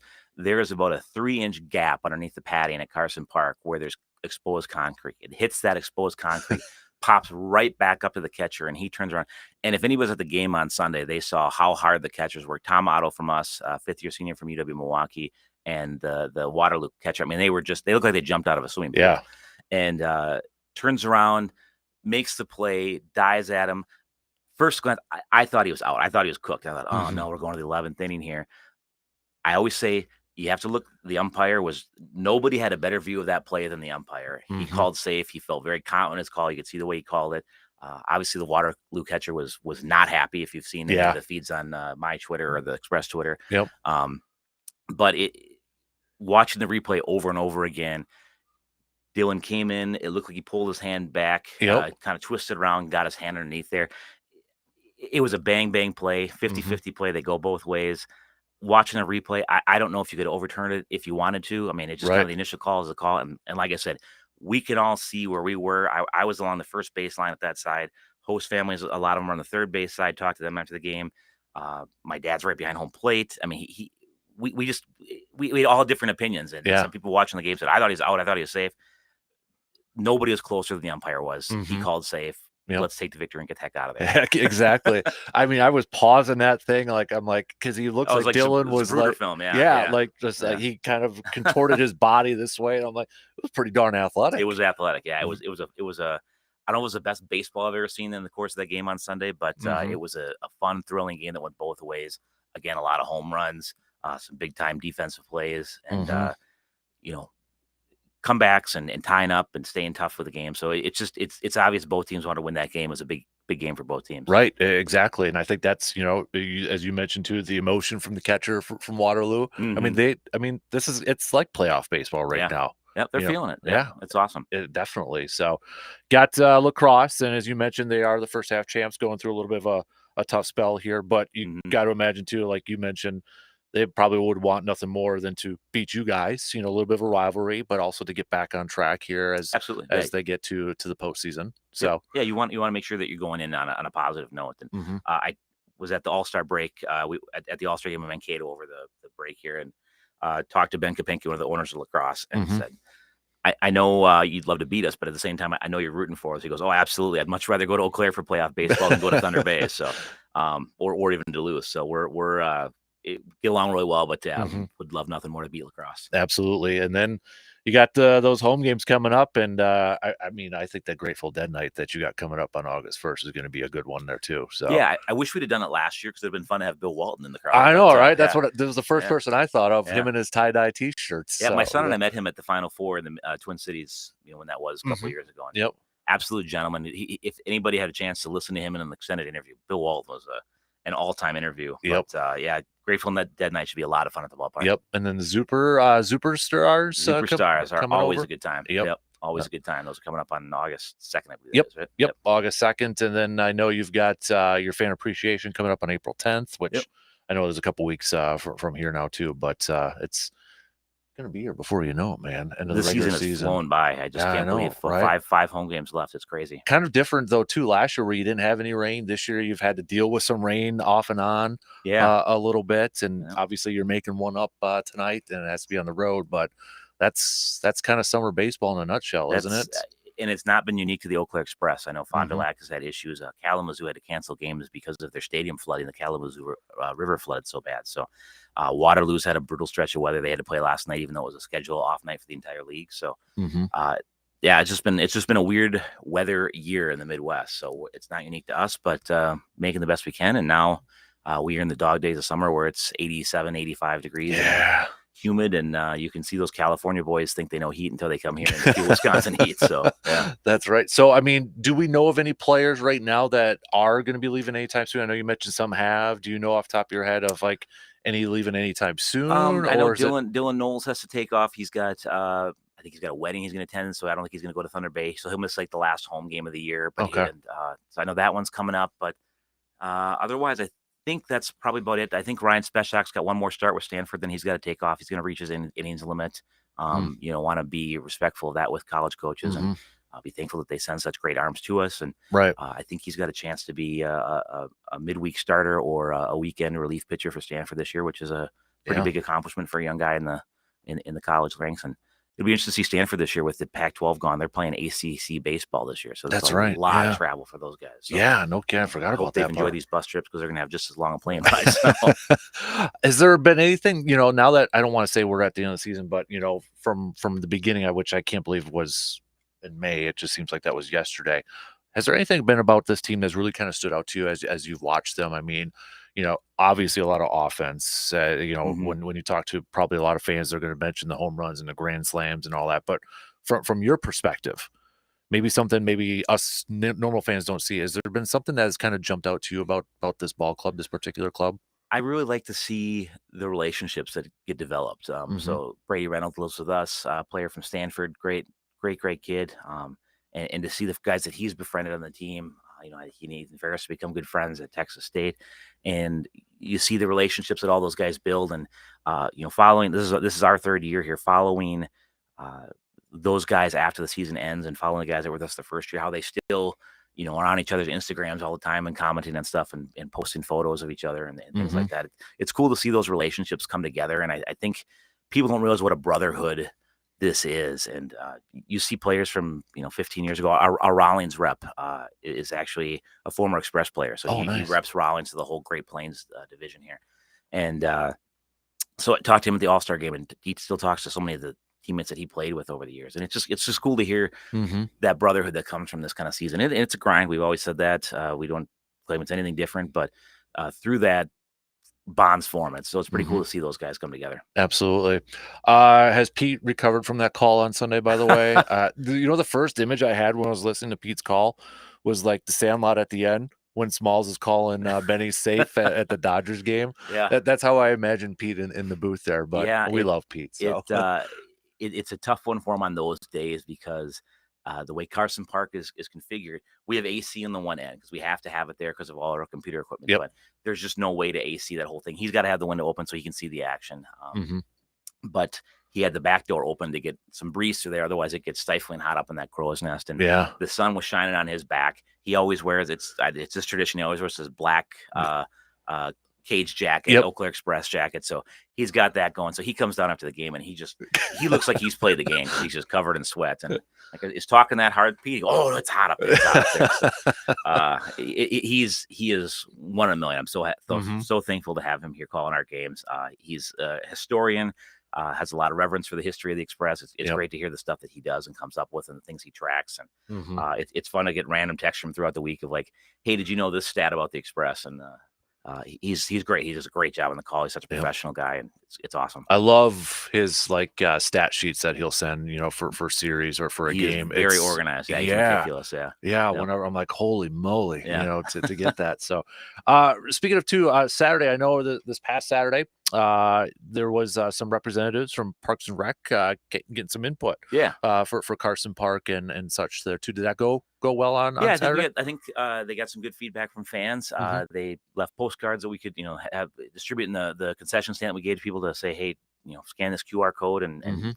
give your feedback on what things should happen with the Eau Claire Parks and Rec. And obviously, there's a lot of things that I think they're looking at that are really Mhm. valuable projects in the city of Eau Claire, not just Carson Park. And I think it's good to come to a place like this where you got a congregation of people who are users of facilities, not just citizens of Eau Claire, because so many people from outside of town do come into Eau Claire, Yep. use the different facilities, and again, not just Carson Park baseball. So you can get some good balanced feedback on it. But they were talking about things that we can do, or there that they can do, and um, it's not just stadium stuff. It's stairways. It's maybe adding turf. It's maybe changing lighting out. It's doing different things to make the stadium more usable for more games and things like that. So I think we've had very good dialogue back and forth on what kind of things we want to have done. We've Mhm. got some grant proposals out there that we feel cautiously optimistic is what I always use for a phrase. And Mhm. the city council did pass their capital improvement plan for 25 that does include the matching funds required if this grant goes through. So I think,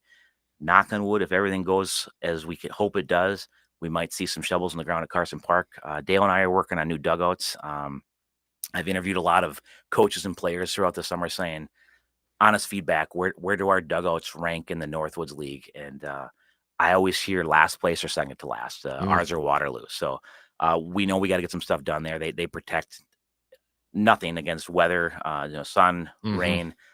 They're undersized. They're not safe because of the drop down of concrete and metal spikes.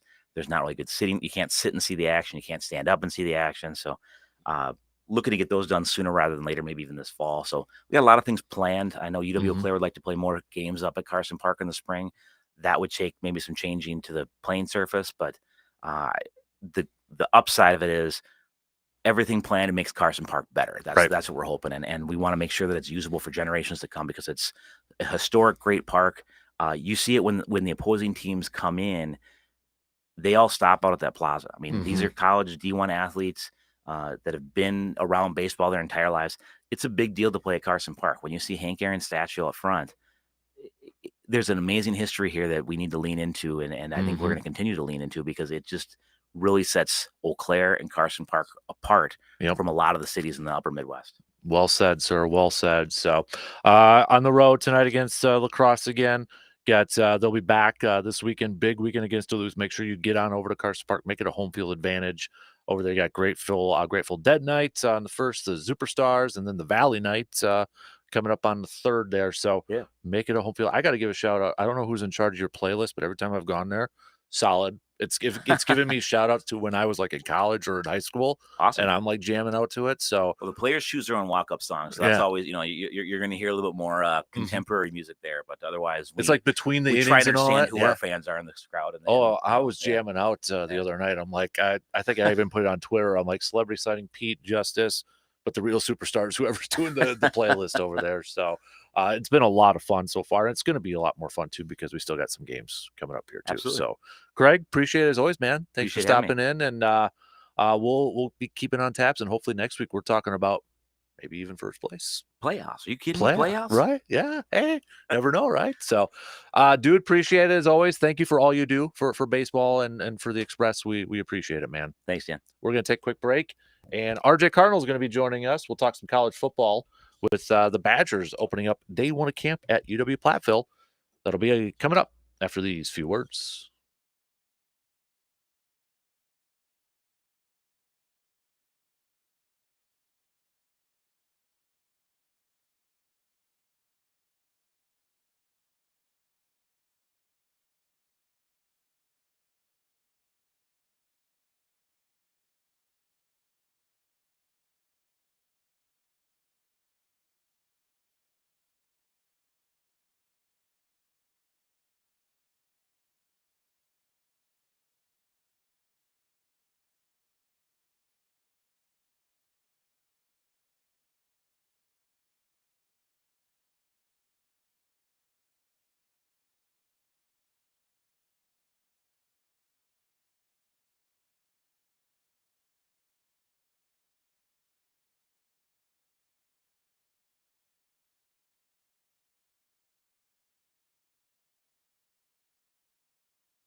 months. My energy level exploded. I went to another session to deal with some other problem foods and I lost another 10 pounds. In fact, I brought my husband. He lost weight. More important, cholesterol and blood pressure improved. My friend went and she lost 20 pounds in the first 2 months. So does Mark Patrick hypnosis work? Oh yeah, it works. Nothing has changed my life more. Well, except maybe my husband. He's so proud of me. Makes me cry. Wow, what are you waiting for? Join Mark Patrick Seminars and lose the weight or stop smoking. Guaranteed. Early bird special only $49.99. That's right, weight loss seminar, Sunday, August 18th at the Best Western Plus Eau Claire Conference Center in Eau Claire at 11 a.m. Registration 10:30 a.m. Stop smoking seminar 2 p.m. Registration 1:30 p.m. Sign up at markpatrickseminars.com. Does your team need to make a statement on and off the field? Whether you're managing a sports team or a business team, Resonance Branding Company knows that looking good matters. For custom apparel, banners and signage, online merchandise stores, printed products, and much more, Resonance Branding Company is your one-stop shop. High-quality decoration, affordable products, quick turnaround time, and top-notch customer service, Resonance Branding Company is here to help your brand resonate with your audience. Check them out at ResonanceBrandingCompany.com or visit their shop in Altoona today. Some call his show life-altering. Your personal takeaway may differ somewhat. The Dan Kasper Show, weekday mornings from 6 to 9.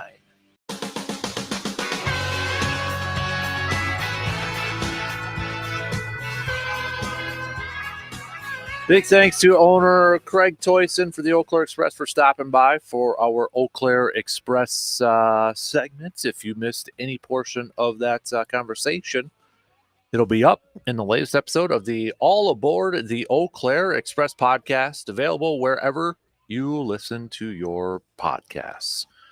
Switching gears here for a little bit, we're going to talk some college football. Practice number 1 for the Wisconsin Badgers at Platteville.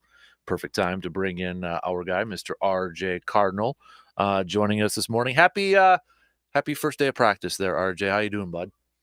Yeah, doing pretty good. By this time when I was a manager, we had been out at the seminary for a week preparing, moving the entire Camp Randall facility to the seminary out on the far west side of Madison, which is now no longer a seminary, but a retirement home for priests, as well as now they've converted it into apartments as well. So for regular use, it's kind of a weird thing seeing what it's become since even I was there now as a freshman 21 years ago. Oh, wow. We moved the weight room, we moved the football offices, had to set up a mock locker room, and had 1 week to do it. So, at least now when they go, you have, dorms that they use down at Platteville. There's already a weight room there, and pretty much everything the football staff needs. I don't think they move the football offices anymore. It just doesn't make sense to do that with everything they need on hand to actually have stuff work. But it's reported yesterday evening, I think, and we're woken up by air horns around 6:30 today, 6:30 or 7. But first day. Not quite sure what all the day will entail, because everybody from newbies and freshmen are learning what fall camp is at Wisconsin, whereas when I was there, freshmen and transfers could come in a few days early, learn the ropes of what it's going to be, and then everybody came in, and we still had 2-a-days at that time, and I think 3-a-days had been the last time of 3-a-days was the year before I got there, but so I never had to deal with that. But it's a fun time, and we're a month away from Friday night 8 p.m. kickoff at Camp Randall Stadium. Right about the time some high school games are ending, college game will start. Mm-hmm. Well, RJ, when we get to like training camp, fall camp, we always talk about, position battles. What are the position battles to watch and such? So I'll ask you for the Badgers, what are some of the, in your opinion, the main position battles to kind of pay attention to? Well, I don't think we have a quarterback battle, but we have Braden Locke, who's experienced this, and then you got Tyler Van Dyke, who's coming on in. And for all intents and purposes, it sounds like both are doing well. That could be a battle, but as Luke Fickell said at Big Ten Media Days last week, we're not going to tell you. But I think for the time that the media will be there, you'll be able to probably see who's getting more reps than anybody else, unless they're intentionally splitting reps, which very well could happen while the public eye is there. But yeah, I don't think we'll find out who the starting quarterback is until the pregame video starts popping up, or you're watching warm-ups and seeing who's taking the snaps with the number ones. The defensive front seven, still a lot of fleshing out to do there. I think we kind of know who it is, but you got some transfers in here that could really push for playing time.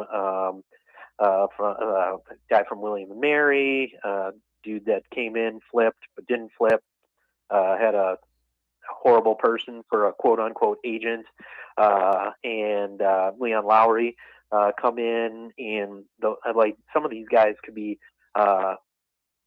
pretty good contributors. The D line, Thackett, transfer from USC at linebacker. It sounds like he's going to be able to be pushing for playing time right away. But yeah, it's like secondary should be okay, and I think kind of is something we don't have to look at. Wide receiver seems like it'll be okay. We don't really have to look at. It'll be interesting to see on the running back side of things how deep they're going to go this year. It sounds like those top two are pretty much set with your transfer from Oklahoma and Ches Malusi. But I mean, everybody's saying the three freshmen are looking like, I mean, somebody's probably going to redshirt in there somewhere, but the three freshmen are looking like athletic freaks who it'll be hard to keep them off the field this year. The wide receiver, I think we're pretty set on those guys. So really, yeah, I'm looking at the front seven, quarterback, and I guess how the O-line will fledge out. But I mean, I think that one will work for itself because you had some people transfer out and some people who were here already and that made people transfer out. So I think we're set there. But yeah, quarterback, see who we got come game one and how that defensive front seven works out.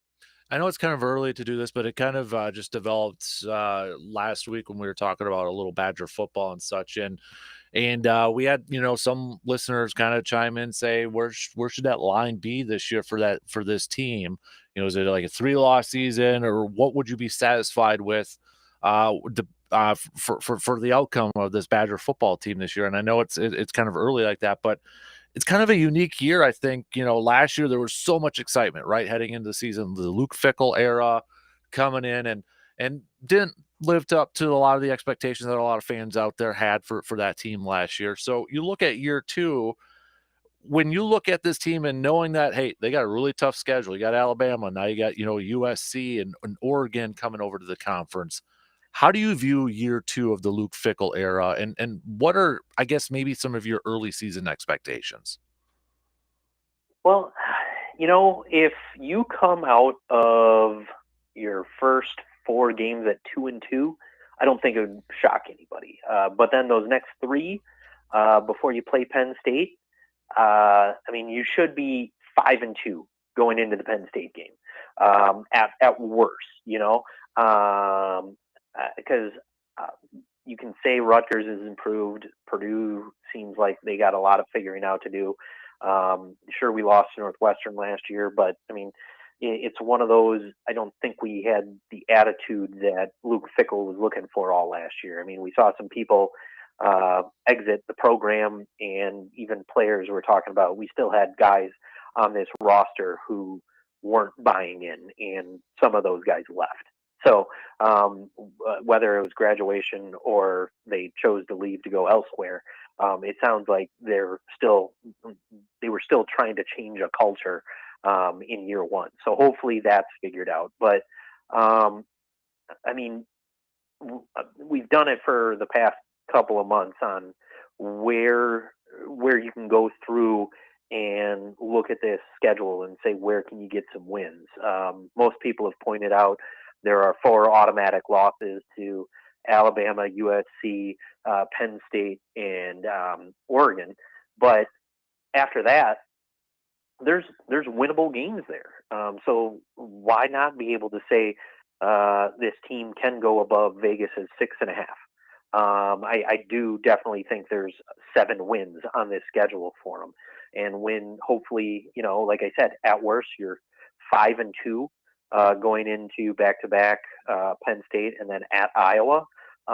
Sure, we don't know what we're going to get out of Iowa this year, but I mean, traditionally, as of late, Wisconsin has played them close because they haven't had an offense. So it'll be interesting to see what happens there with a new offensive coordinator at Iowa and healthy talent, because that didn't happen for them last year. But it'll be interesting to see where you land then after Penn State and Iowa. You're either going to be hopefully 5-4, or you win one of those or both of those. I mean, it sounds odd to say because I just said every option there, but like, you hope to be 5-4 at a minimum going out of there, with then Oregon, Nebraska, and Minnesota left.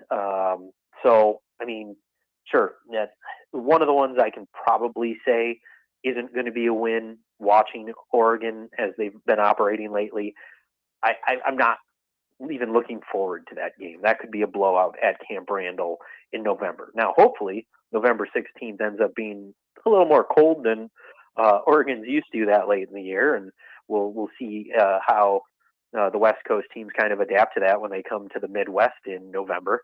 But yeah, it could be a season where you get to 7 wins and it's saying, okay, this was a successful season. People aren't going to be happy with it, but why not? When you say it's a very tough schedule and you pull out 7 wins, I mean, that should be looked at as saying that's a positive, because it means you're beating the teams you're supposed to beat. And you stole one in there somewhere. Mm-hmm. RJ, I don't know if you had a chance to look at it or take a look at it, but ESPN's got a list of the top 25 college football players of the 21st century. So from 2000 to the current. And they do have 2 Badgers on this list in the top 25. At number 12 is Joe Thomas, and at number 25 is JT, Jonathan Taylor, on that list. Number 1 overall, they got Ndamukong Suh, and Baker Mayfield comes in at number 2. My first question to you, I don't think anybody's arguing the Joe Thomas one at number maybe a little bit higher, but would there have been another Badger you would have put in there, or do you think those, since 2000 to now, those would be the 2 Badgers you would put in the top 25? Melvin Gordon is the best player to never win the Heisman. I don't know why he's not on there. That's the name I was kind of wondering too, to be honest. Yeah. And for what he was while he was in college, Monte Ball. That's another one I could think to. I mean, you don't have a touchdowns record and not be a good player. And people can point at saying, well, Wisconsin was running the ball all the time. Well, it's the defense's job. Every defense he played, it was their job to stop him. And they couldn't. So that's probably, those are 2 other ones I'd probably add in there. I guess maybe J.J. Watt, if you wanted to throw him in there. But maybe it was because of the short-term success, I guess you could call it, with transferring to Wisconsin and then going pro almost immediately. But I think you could have a possibility of adding 2 or 3 more on there. But we've talked about the perception of Wisconsin before. Right, exactly. So would you, I mean, Ndamukong Suh seems to be, I was actually surprised they put him at number 1. Would you have put him at number 1? I mean, they've got Cam Newton at 3, Vince Young 4, Ed Reed 5, everybody's favorite Tim Tebow at 6, Reggie Bush at 7. Would you have put Ndamukong Suh at number 1? I mean, strictly defensive player earning Heisman votes. It's kind of hard to say no. And how much of a game changer he was at Nebraska. And just, his game in general really impressed like everybody. And it's one of those, I can't remember who won the Heisman his year, but it's still one of those you look at and been like, really? You didn't give him the Heisman? And you start realizing it's more of a flashy award rather than anything else, or somebody announced they were going to go pro, and like Larry Fitzgerald should have won the Heisman, but they gave it to Jason White, who had no knees throughout his shoulder and whatever it was, but he was the last Heisman Trophy winner to go undrafted, I think. Yeah, it's kind of one of those where I can see it and I get it, because how many times does a defensive player, I mean, you had him, Manti Te'o, I'm trying to think of any recent ones that made it to the Heisman Trophy presentation as defenders. I'm probably forgetting somebody obvious, but it's just not sticking out right now, that get the invite and not only push to be like a top vote getter, but are getting first place votes. So I'm okay with it. I probably want to put them there. Definitely a top 10, top 5. But yeah, I'm all good with it. So it was Mark Ingram that won it in 09. I'm a running back. I completely forgot about who finished number 2. Remember Toby Gerhart from Stanford? He was number 2 in that one, in that Heisman voting. I mean, I guess over both of them, I think I would have put Ndamukong Suh and wish he would have won it then. Love both of those guys as running backs in college, but I mean, Ndamukong Suh kind of was a game changer, and really made the country look at Nebraska again. Colt McCoy finished 3rd, and Ndamukong Suh got 4th in 09. Yeah. 4th.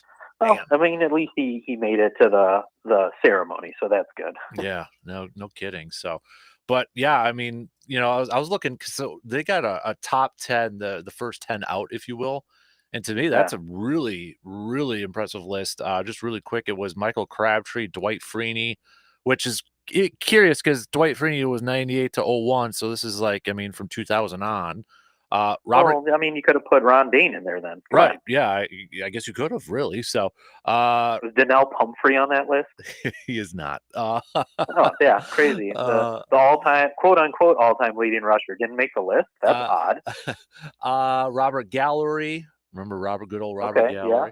We got. I mean, he was amazing at Iowa. Kind of fizzled out. Well, he had a decent career in the pros. Yep. But yeah, he was a stud at Iowa. Yeah.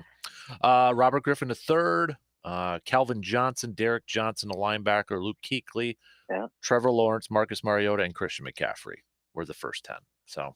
Yeah, and Marcus Mariota won the Heisman over Melvin Gordon, which I still find laughable to this day. Yeah. Oh man, hey, good stuff. Happy. Is this kind of does this really kind of kick in college football for you when they get back on the practice field and all that good stuff? Oh yeah, I mean, it just turns right into like it's Packers training camp where you get news about something every day. So it really starts piquing the interest because the news cycle is on its uptick. So that's it's one that really gets the juices flowing. When you see the offense have a good day, you start questioning the defense, or when you see 3 days in a row where the defense looked impressive today, it's like, no, Tyler Van Dyke sucks. and so like you get to that kind of thing where your life just becomes a roller coaster based off of what you see and hear. I love it. He's RJ Cardinal, our Badger analyst. Dude, we appreciate the time as always, man. Enjoy the rest of the week, and we'll catch up with you again soon, okay, bud? Absolutely. We'll talk to you later. You got it. There you go. RJ Cardinal joining us here this morning. We got to take our final break here, and then we got some picks and predicts. Final predictions for the trade deadline. Think the Brewers or Twins or anybody's going to make any moves.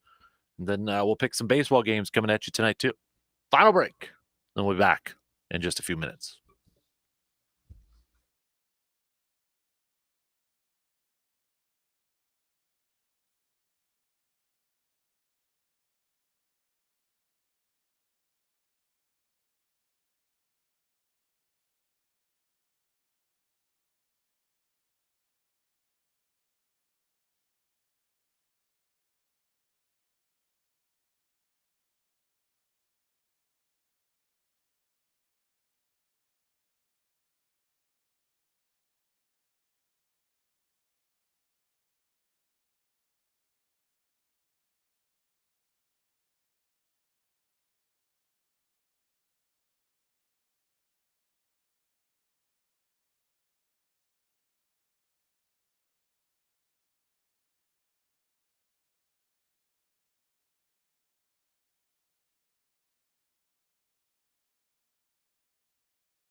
Let's do some picks and predicts brought to you by our good friends from the Elbow Room, located right next to the Banbury Place in Eau Claire. Also partners of the Mobile Man Cave, the Elbow Room, and the Classic coming up this Friday. So looking for somewhere maybe to beat the heat. It's going to be kind of some hot temps out there, muggy and such.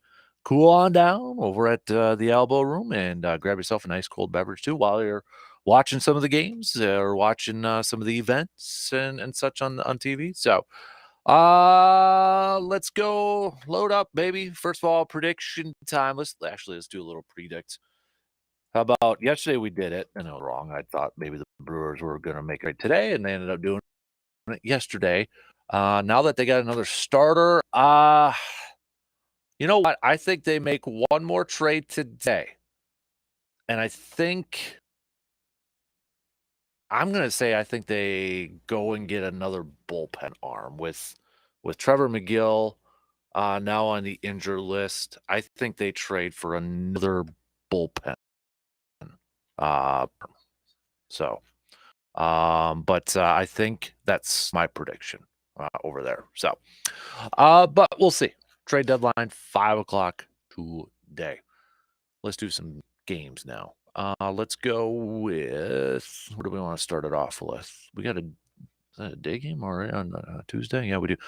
Cleveland at Detroit. I'll go Cleveland. Toronto at Baltimore. Corbin Burns is on the mound. Give me Baltimore in this one. The Yankees taking on Philadelphia. Got Garrett Cole taking on Aaron Nola.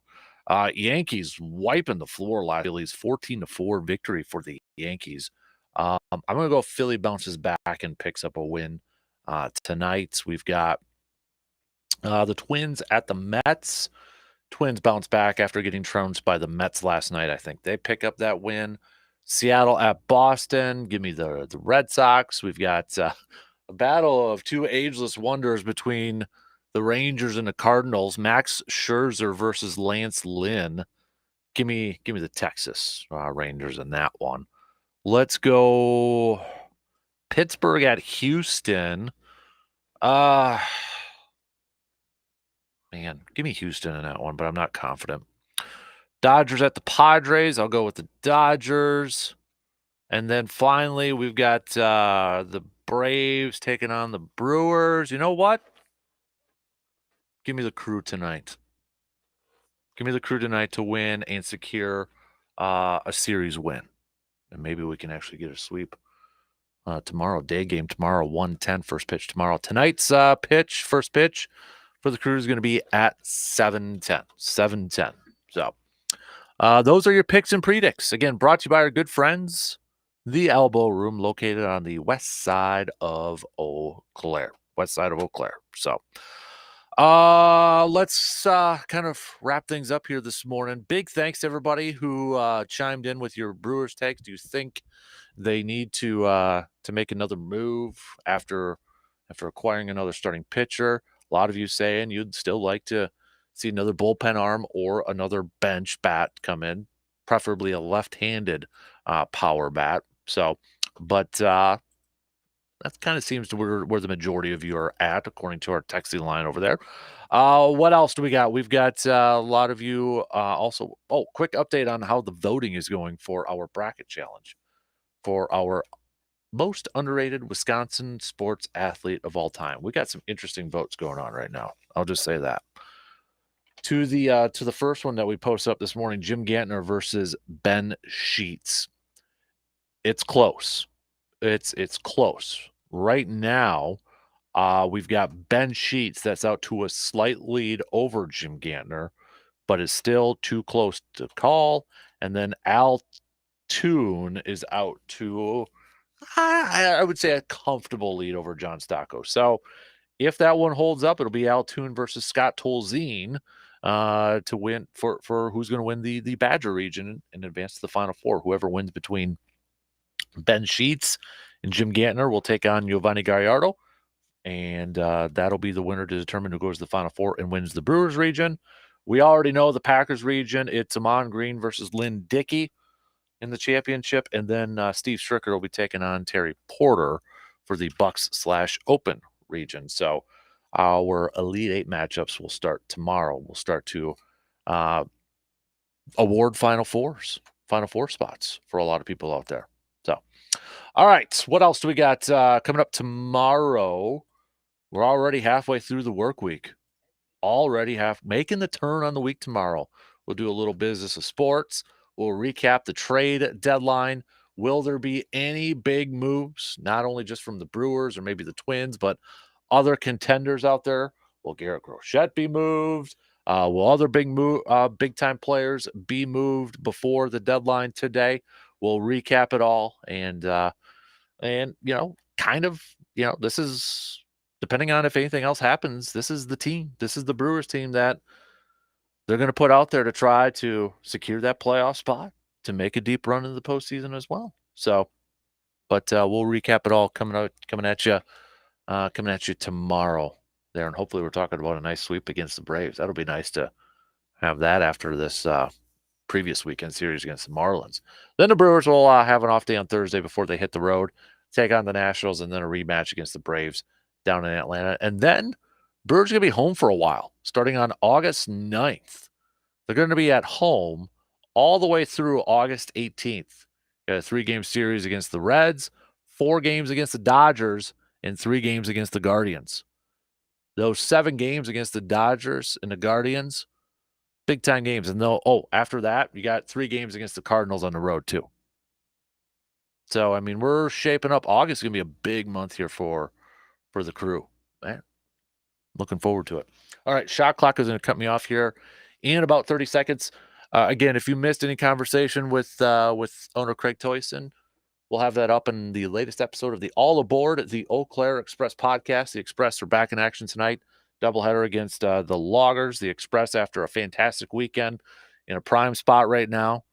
Just 1.5 back from first place in the division. Duluth is above them, so maybe do a little scoreboard watching with Duluth and such. But the Express will be back at home at the back end of this weekend, heading into the weekend. DP and the Dan Ups, they're up next. Have yourself a fantastic rest of your day. We'll do it again tomorrow morning, 6 a.m. Talk to you then.